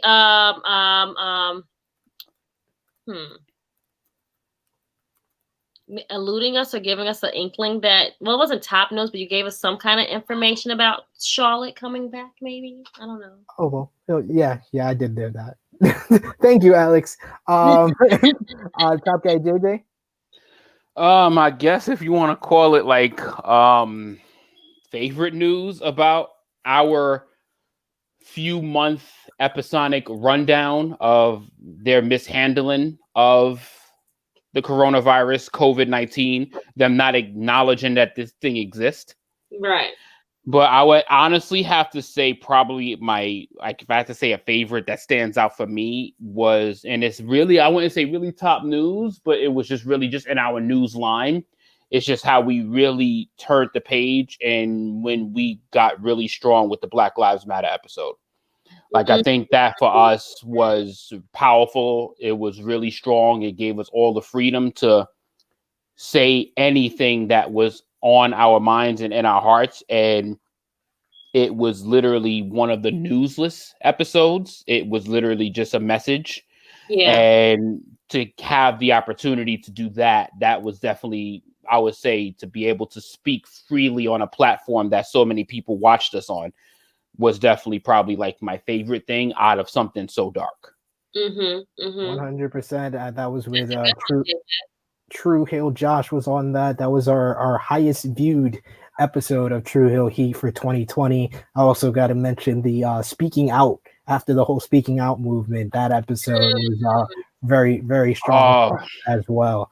So let's go through this week's news rundown. WWE news. According to Fightful Select, multiple WWE talent have reportedly either turned down or hesitant to sign new contracts from the company due to the offers being lower than what was offered in 2019 when the promotion wanted to keep performers away from other promotions. It's described that WWE is no longer hoarding talent. Thank God. Thank God, maybe. WWE. I don't believe it, but okay. You don't believe it? Why don't you believe longer. No, okay. You're still hoarding people there. It's okay. Yeah, they're still hoarding talent, but they haven't signed as much people just out of just cause or just blocking them to go to other promotions, basically. Okay. Exactly. They're not as blatant. They're not cock blocking anymore. Exactly. That's the best terminology and one that we can understand, that we can use about that. But yeah, I mean it's a step in the right direction for WWE. At least they're not or signing a whole bunch of talent that they're not going to use properly. Anyway. Yeah, I think their last cock block moves was when they just signed Kushida for no reason. Well, for no reason whatsoever, because they've done absolutely. I would say re-signing the Good Brothers was the last cock block move, because I can't argue that. For no other reason than to avoid them going to AEW. Or trying to give Revival the tag titles just to make them happy. Well, we could go on and on. Yeah, we can go all day with this. Just okay, yeah. All right, yeah. But but we also got to talk about WWE Hall of Famer Mick Foley has revealed that he tested positive for COVID-19. Has been isolated in a hotel for 18 days, unfortunately being unable to spend Christmas with his family. We want to send our best wishes to Mick and wishing him better health in 2021. He had a great gesture with him and CM Punk, with them donating all of their January pro wrestling t-shirts to Brodie Lee's family. Yeah, that's beautiful. Yeah, absolutely, great stuff. Definitely a great cause for them. And Mick Foley is so big on Christmas, so it is a shame that he couldn't spend it with his family. Ringside News reported and later confirmed by Wrestling Observer Newsletter that WWE is planning on doing the second Firefly Funhouse match at Royal Rumble with Bray Wyatt versus Randy Orton, because the Fiend is not real, so he can get set on fire. Krssi. Hey, I just report the news. Wrestling Observer Newsletter also reports that Kairi Sane is still under contract as a Japanese ambassador and went to WWE to get approval to appear on Stardom's 10-year anniversary show on March 3rd, and these talks went nowhere. Wrestling Observer Newsletter and Fightful Select report that Matt Riddle has re-upped on a new 3-year deal with WWE worth $400,000 per year. Fightful said that Riddle was reportedly not interested in the initial offer, but later came to better terms with the promotion. Fightful Select reports that Eva Marie was originally scheduled to return for this Monday's Legends Night at one point, but has been announced, but has not yet been announced. Apparently, maybe they changed their mind. She was also dressed to do promos on the December 14th Raw taping. And then finally for WWE, Christmas Day SmackDown did huge numbers, the best viewership of 2020 with 3.303 million viewers on the back of 4 million viewers for their first hour following the NFL on Christmas Day on Fox. And Raw was up in viewership with 1.769 million viewers. So big numbers. Yeah. big awesome. Numbers for both shows, especially for SmackDown on Christmas Day of all days. That shows that they champions are doing some drawing, boy. Absolutely. You know. The big dog is now to be known as the Demo Chief. Man. Yo, I haven't heard SmackDown do 3 to 4 million in God knows how long. His new shirt at the table is I don't even think they did that shit on their debut. They did that. Yeah, they did that on their debut. That's a big number. I think the 4 million for the first hour though is a record for them on Fox.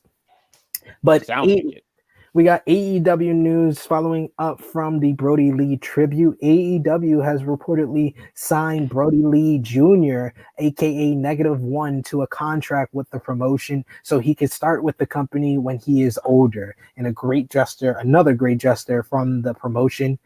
Wrestling Observer newsletter reports that this week's Dynamite was the most attended wrestling event in the U.S. since the global pandemic, with a total of 1,080 in attendance for the show. Dave Meltzer on Wrestling Observer Radio said that Tony Khan rewrote the show in the middle of the night, pushing back the New Year Smash events, 2-week events, to January 6th and the 13th. And like we said before, they did an admirable job with the whole tribute show. Just great stuff from AEW. New Japan News, Wrestling Observer newsletter reports that Brodie Lee reportedly wanted to go to New Japan before going to AEW. Top Guy JJ, what's the one match you would have loved Brodie Lee to have in New Japan that you're disappointed you won't be able to see? Wow. You know what? You know what? Just for old fuck's sakes. How crazy would a match with him and Minoru Suzuki would have been? That would have been hard hitting. Oh my god! Man, yeah, I think that's the first one. That's the first one that comes up to me is him and Minoru Suzuki. Absolutely. We got Ransom Ham in the live chat talking about the WWE hoarding talent, that they can't no more bad optics. Of course, with firing 40% of your workforce in 2020. So, yeah, it'd be bad optics for hoarding the talent. But I agree with Top Guy. Minoru Suzuki versus Brodie Lee would have been a classic, hard-hitting affair, especially after what we saw with Suzuki and Moxley this year. New Japan Pro Wrestling had to cease ticket sales for WrestleKingdom 15 due to new restrictions with live gatherings in Tokyo, but they do not have to refund any sales that were made before this ruling was made to avoid going over 5,000 in attendance. So there should be over that amount at attendance for both nights of WrestleKingdom.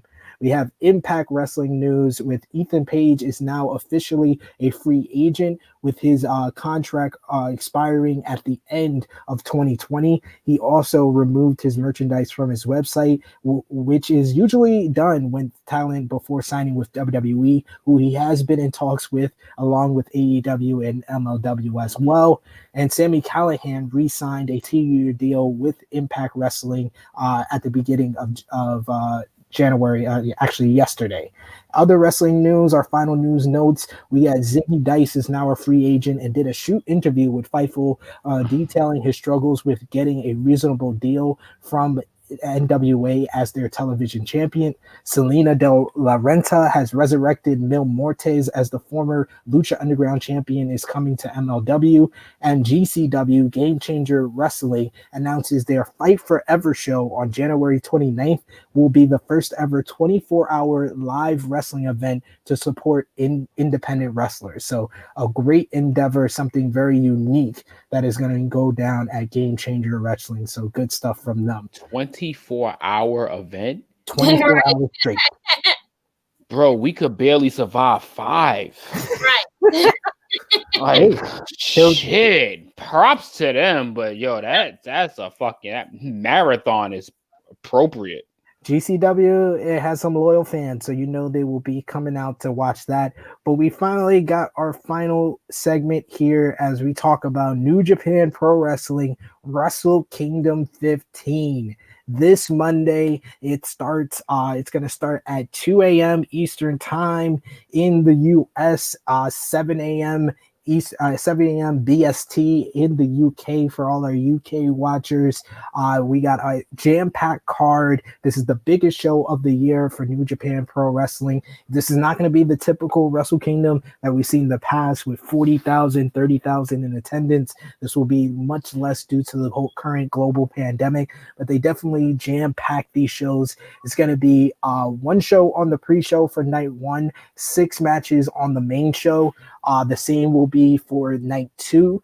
First, we got to talk about night 1 on the pre-show. They're going to have a 22-man New Japan Rambo match, which is their Royal Rumble, with the final 4 competitors. Moving on to day 2, where there will be the King of Pro Wrestling 2021 decided.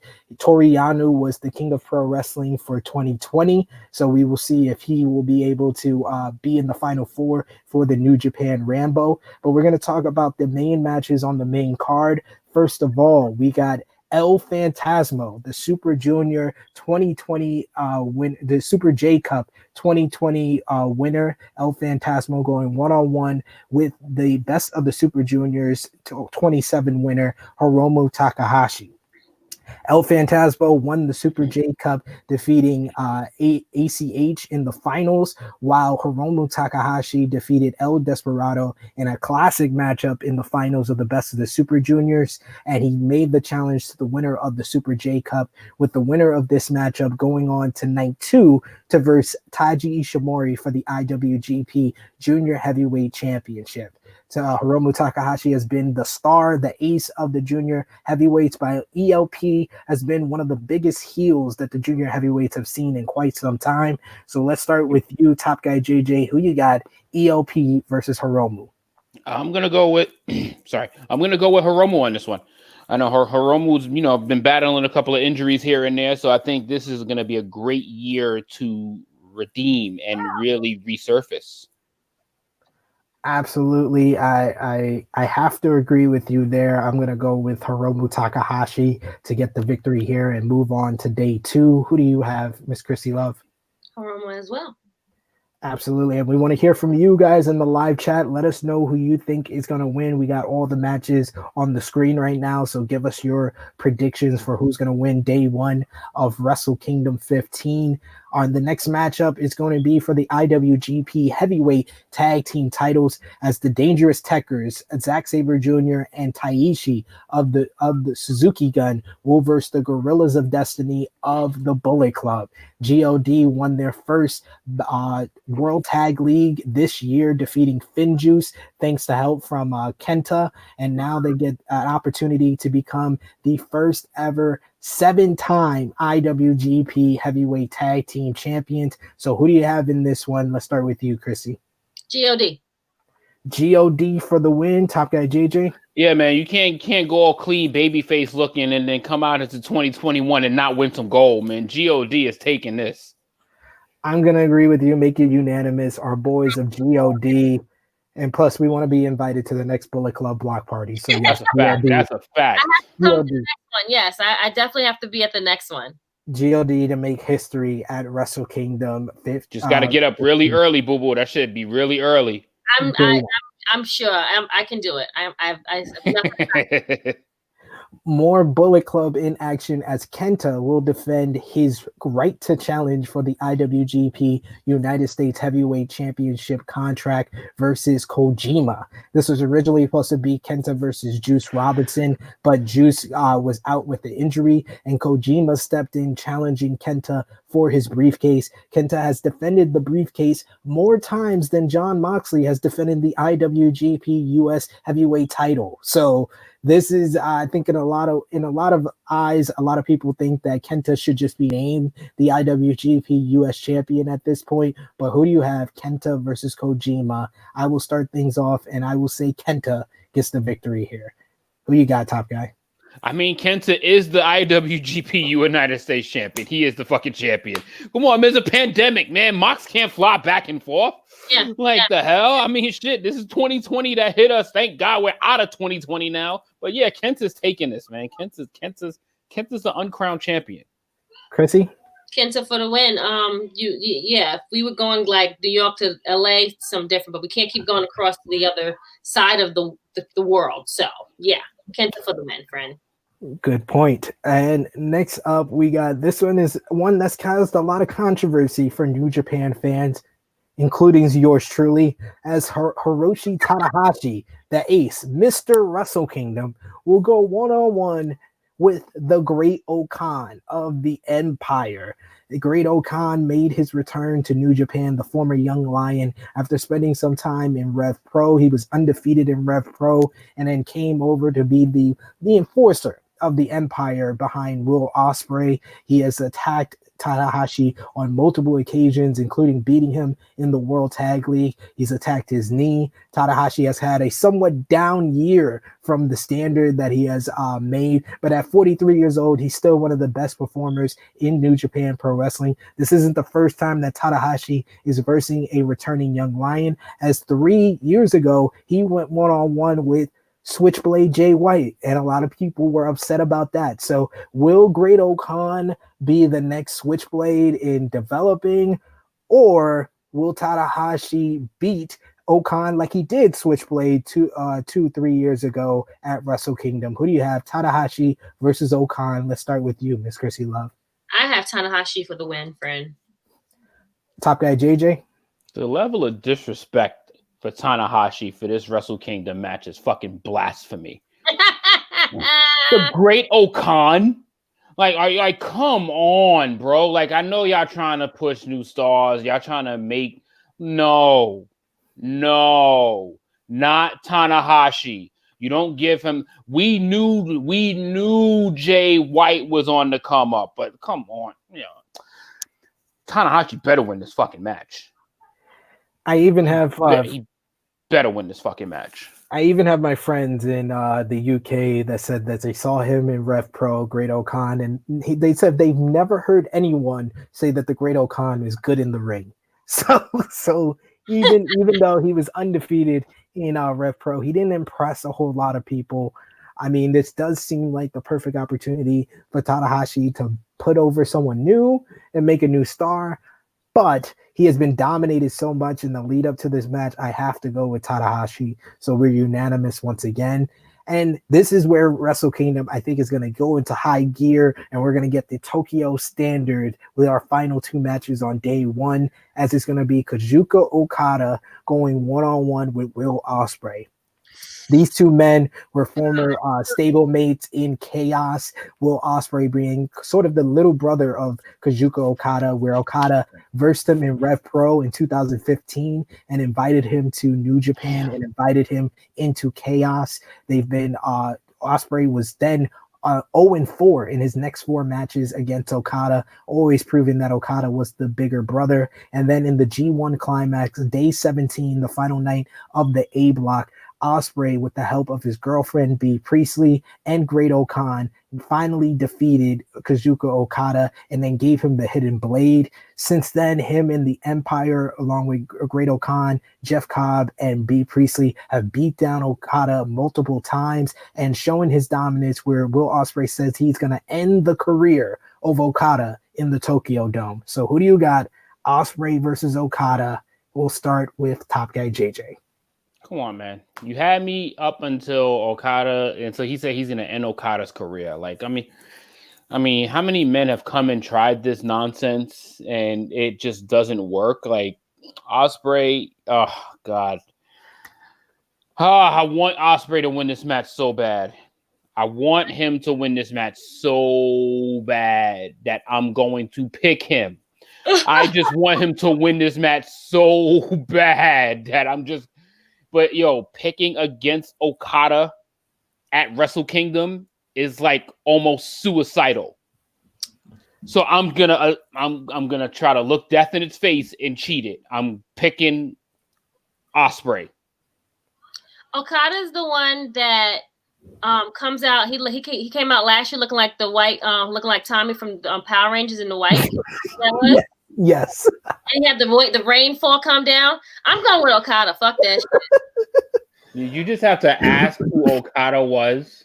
No, I had to meet. Friend, We literally have a saying on this show: Okada wins. LOL. Right. And I know names, but I'm still putting faces to people. Okada is like the super ranger of New Japan. Like he's like, oh god, this is like, I'm telling you, this is a suicide pick. Suicide. I didn't watch nothing but that match last year, and I remember his entrance because of my friend. He told me you gotta watch this. I'm looking and the at alone took like 15, 20 minutes. I'm looking at suicide right in his face, picking Osprey. Ramp that they had. I'm going with Okada though, friend. So you didn't even have to ask me, but this is like if you watch sports and you see a 35-point spread and you're like, yeah, I'll take them to cover it. There you go. You're making the riskier pick. I would love to go with Osprey. I even got a Osprey shirt on as we're doing this. But I am going with Kazuchika Okada to get the victory here. I just think that we need a happy moment for Okada. He lost last year at Wrestle-Kingdom. I don't see him losing 2 years in a row. It's like picking against the Undertaker at WrestleMania. It's literally a horrible pick. Hey, he's lost before. He's lost before. No, he's lost a few times. He lost to Hiroshi Tanahashi. Like what, 7 years ago? He's lost to Tetsuya Naito. He lost 2 years in a row at Wrestle-Kingdom. He lost to Naito last year and Jay White the year before that. Speaking of Naito, though, the main event is for the IWGP Heavyweight and Intercontinental Championships as Tetsuya Naito will defend against Kota Ibushi. Tetsuya Naito, the winner of this matchup, will go on to day 2 to verse Switchblade Jay White in the main event. Kota Ibushi won the G1 Climax 30 this year, becoming the first man since Tenzan in 2004 to win back-to-back G1 Climax tournaments. He then lost the briefcase, the first man ever in 17 tries to lose his G1 Climax right to challenge contract to Switchblade Jay White. Jay White decided to have his title shot on day 2 because he wants to end Wrestle-Kingdom weekend as the double champion. And Naito, being the babyface that he was, decided to challenge Kota Ibushi to day 1 since Kota Ibushi won the G1 Climax, because Naito wants to prove himself as the top guy, the top star in the company. And since he didn't get to celebrate his win last year at Wrestle-Kingdom since Kenta disrupted his celebration, he wants back-to-back nights where he could celebrate victories in the main event. So who do you have? Naito versus Ibushi. I will start it off and I will say Kota Ibushi wins the IWGP Heavyweight and Intercontinental Championships on day 1 of Wrestle-Kingdom. Who do you have, Miss Krssi Luv? Ibushi as well. With all of that you all said, like, why would you pick Naito? Like, duh. Hey, Naito didn't get to celebrate last year. He may be able to celebrate at least one night. Maybe one, but we're going for this particular one, Ibushi. What do you have, Top Guy JJ? Naito is one of the most confused book people in New Japan to me for some reason. For that purpose, for whatever reason, I don't see them resurrecting it. I see Ibushi sweeping it. This is a sweep. I see Ibushi taking double straps and Ibushi becoming. This is gonna be his first time becoming champion, right? Yep. This will be his first time becoming champion. Oh, that just makes the story so much better. Yeah, it does. It really does. Yeah, let's go Ibushi, baby. Naito will come back somewhere, probably by like Climax or some shit. So then we got day 2 on January 5th. That's going to kick off at 3 a.m. Eastern time, 8 a.m. BST on New Japan World. We got the 4-way for the King. Up at 3 o'clock in the morning to watch the show? I am. I got to cover it for my website for Sportskeeda. So 4-way for the King of Pro Wrestling. Like an hour early and he has to get up anyway. Exactly.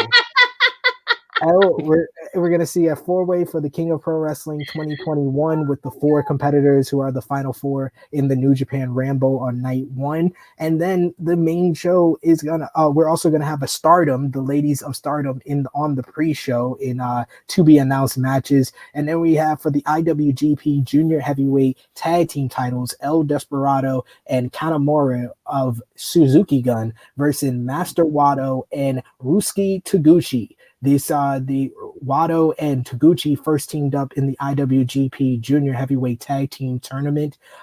They were the only team who defeated El Desperado and Kanemaru in that tournament. That was the same tournament that Despy and Kanemaru won the titles. But who do you have in this one? Wato and Taguchi versus El Despy and Kanemaru. I will start things off, and I will go with the Suzuki Gun team to retain in this one. Who you got, top guy? Yeah, I mean, I just love picking Suzuki Gun just to pick Suzuki Gun. I love it. Because I honestly, man, I honestly I don't fuck with Taguchi that much, so I'm just gonna go Suzuki Gun.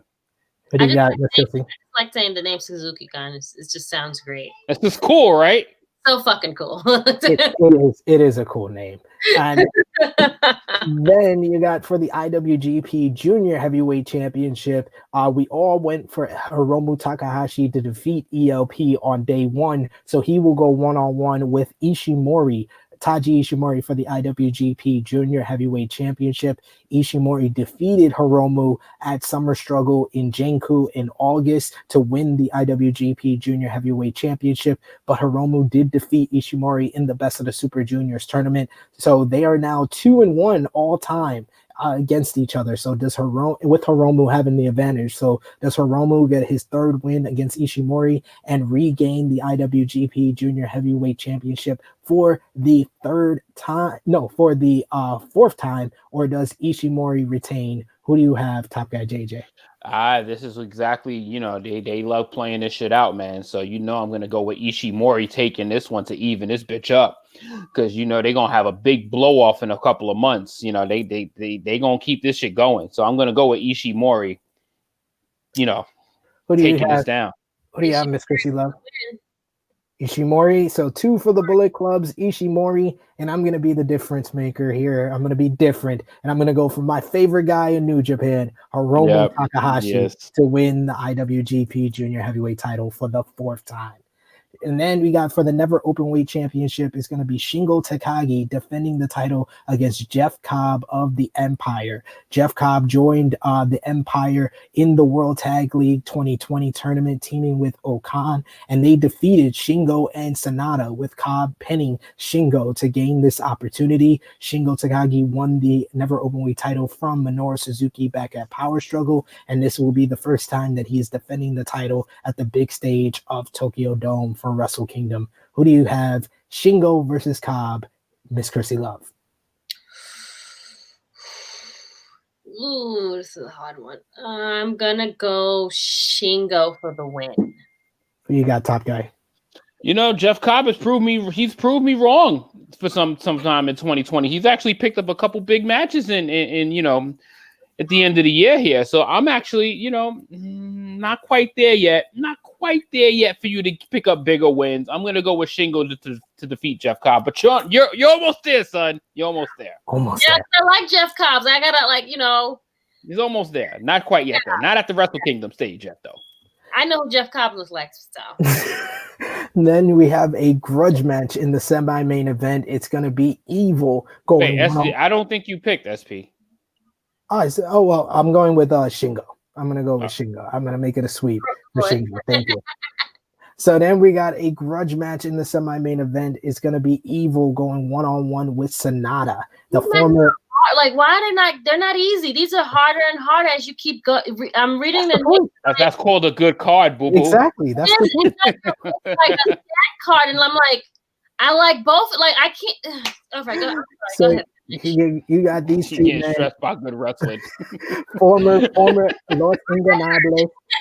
Former Los Ingobernables. They have Pone stablemates. They were former IWGP Heavyweight Tag Team Champions together. They've won the World Tag League 2 separate times, and these two men went one-on-one in the B block finals of the G1 Climax, where Sanada did defeat Evil. Evil, however, did defeat Sanada earlier in the year in the New Japan Cup 2020 when he first turned on LIJ, and he has brought out a new, more vicious, more aggressive style of Sanada. The calm Sanada is no more. He's the cold skull no more, and he's been whooping ass. So who you got? Evil versus Sanada. I will start things off, and I will say for J News of J News Japan, I'm going with Sanada. Who do you got, top guy? I mean, Evil has such a great start to 2020 and then such a blah finish. And I am going to go with 2021 not starting off as great for him either. I'm going with Sanada to defeat Evil. Who you have, Miss Krssi Luv? I am going with Sanada because I like the name as well. And it's a hard one. How do you not like the name Evil? Right. I mean, I like Evil too, but Evil is just not winning. They're not in his favor right now. So I'm going with Sanada because it has been proven. You guys told me these facts. I didn't. No one else. Yeah. Sanada's been struggling. We try our best. Evil's been struggling. Finally, Wrestle Kingdom 15 weekend will end with the IWGP Heavyweight and Intercontinental titles on the line.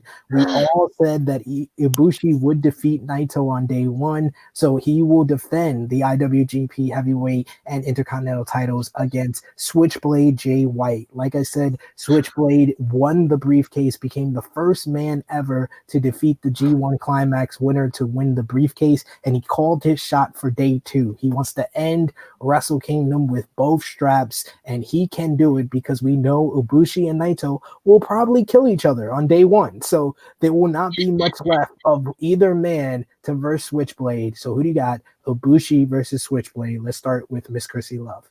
Switchblade for the win, friend.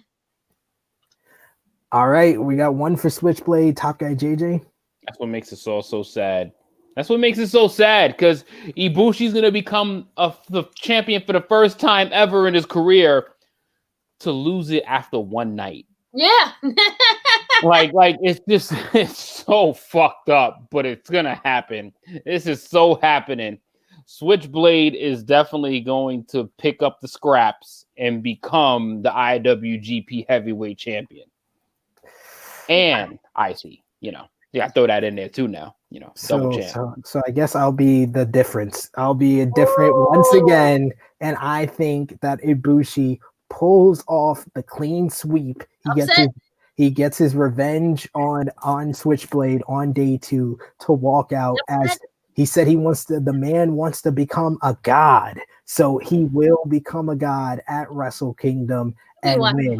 Right. I watch you on other podcasts. Don't be trying to change your thoughts. No, never that. I'm not gonna do any more podcasts until Wrestle Kingdom. So this is the last time I could change my prediction here. So I am going with Kota Ibushi to gain the victory. So that is all for Wrestle Kingdom 15 day 1 and 2. Like I said, you can watch it on New Japan World. It's going to be available at 2 a.m. for day 1 and 3 a.m. for day 2. You can see the card right here for day 1, as well as the card for day 2. It's going to be a jam-packed show, one of the best shows of the year. So definitely go out of your way to watch both nights, whether it's live or whether you want to watch it later on in the day. And we will be on a special Wrestle Kingdom 15 day 1 roundtable right here on the Tru Heel Heat YouTube channel. It's going to be myself, J News, as well as a couple of more Tru Heels along with us for day 1. We're going to do a live stream for our roundtable, our first ever live stream roundtable for New Japan Pro Wrestling Wrestle Kingdom 15 day 1. I won't make any promises for day 2. We're gonna probably do day 2 on demand. We'll record it ahead of time, but we're gonna do our first ever live stream roundtable for New Japan Pro Wrestling WrestleKingdom 15 day 1. So definitely let us know if you haven't been able to watch us live. Let us know in the comments section who you think is gonna win for the predictions, and we might read your comments on that live stream as well. So it'll be a lot of fun, and join us live where you could comment in the live chat and become a part of the show. A plug for our lineup on the Tru Heel Heat YouTube channel. Check out our year-end countdowns for top 10 wrestlers of 2020, top 20 matches of 2020, and top 10 best major shows of 2020. You got the latest J News Japan, Blunt Impact, and Dark Power are up right now as well. And also you can check out my latest appearance on Alex McCarthy's Wrestling Daily on Wrestle Talks, the Wrestle 2 YouTube channel, as we have all 4 hosts on there for the mega year-end show with our award winners for 2020. And I got a lot of heat for picking Thunder Rosa as my Women's Wrestler of the Year. So check that out. It's a lot of fun. Miss Krssi Luv, where can they find you on social media?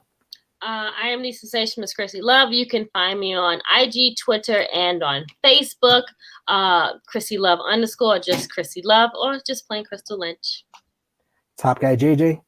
And Instagram for me is at Tru Heel _ Top Guy JJ. That's my Instagram profile. And for Facebook, I'm just simply Justin Johnson.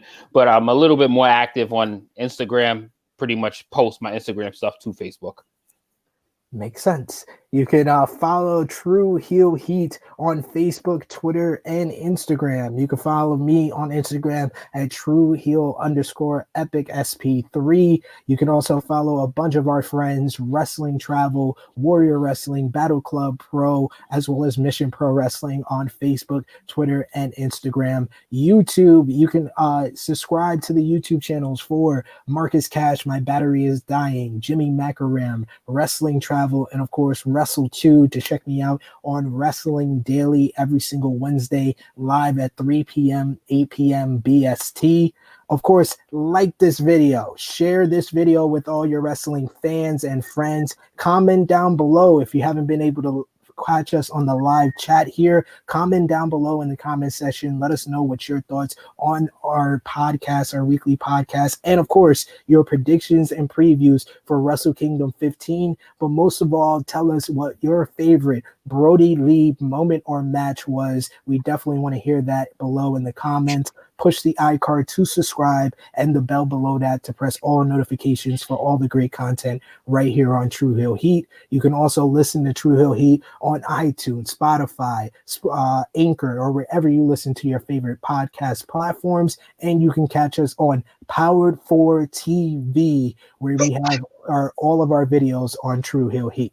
So, for the beautiful, the lovely Miss Krssi Luv, for our resident Tru Heel alcoholic, Top Guy JJ, for the recently departed 3-time Baby Making Champion Ness, it is me, your Tru Heel Phenom SP3. This has been Tru Heel Heat 106 live edition. We are signing off until next time.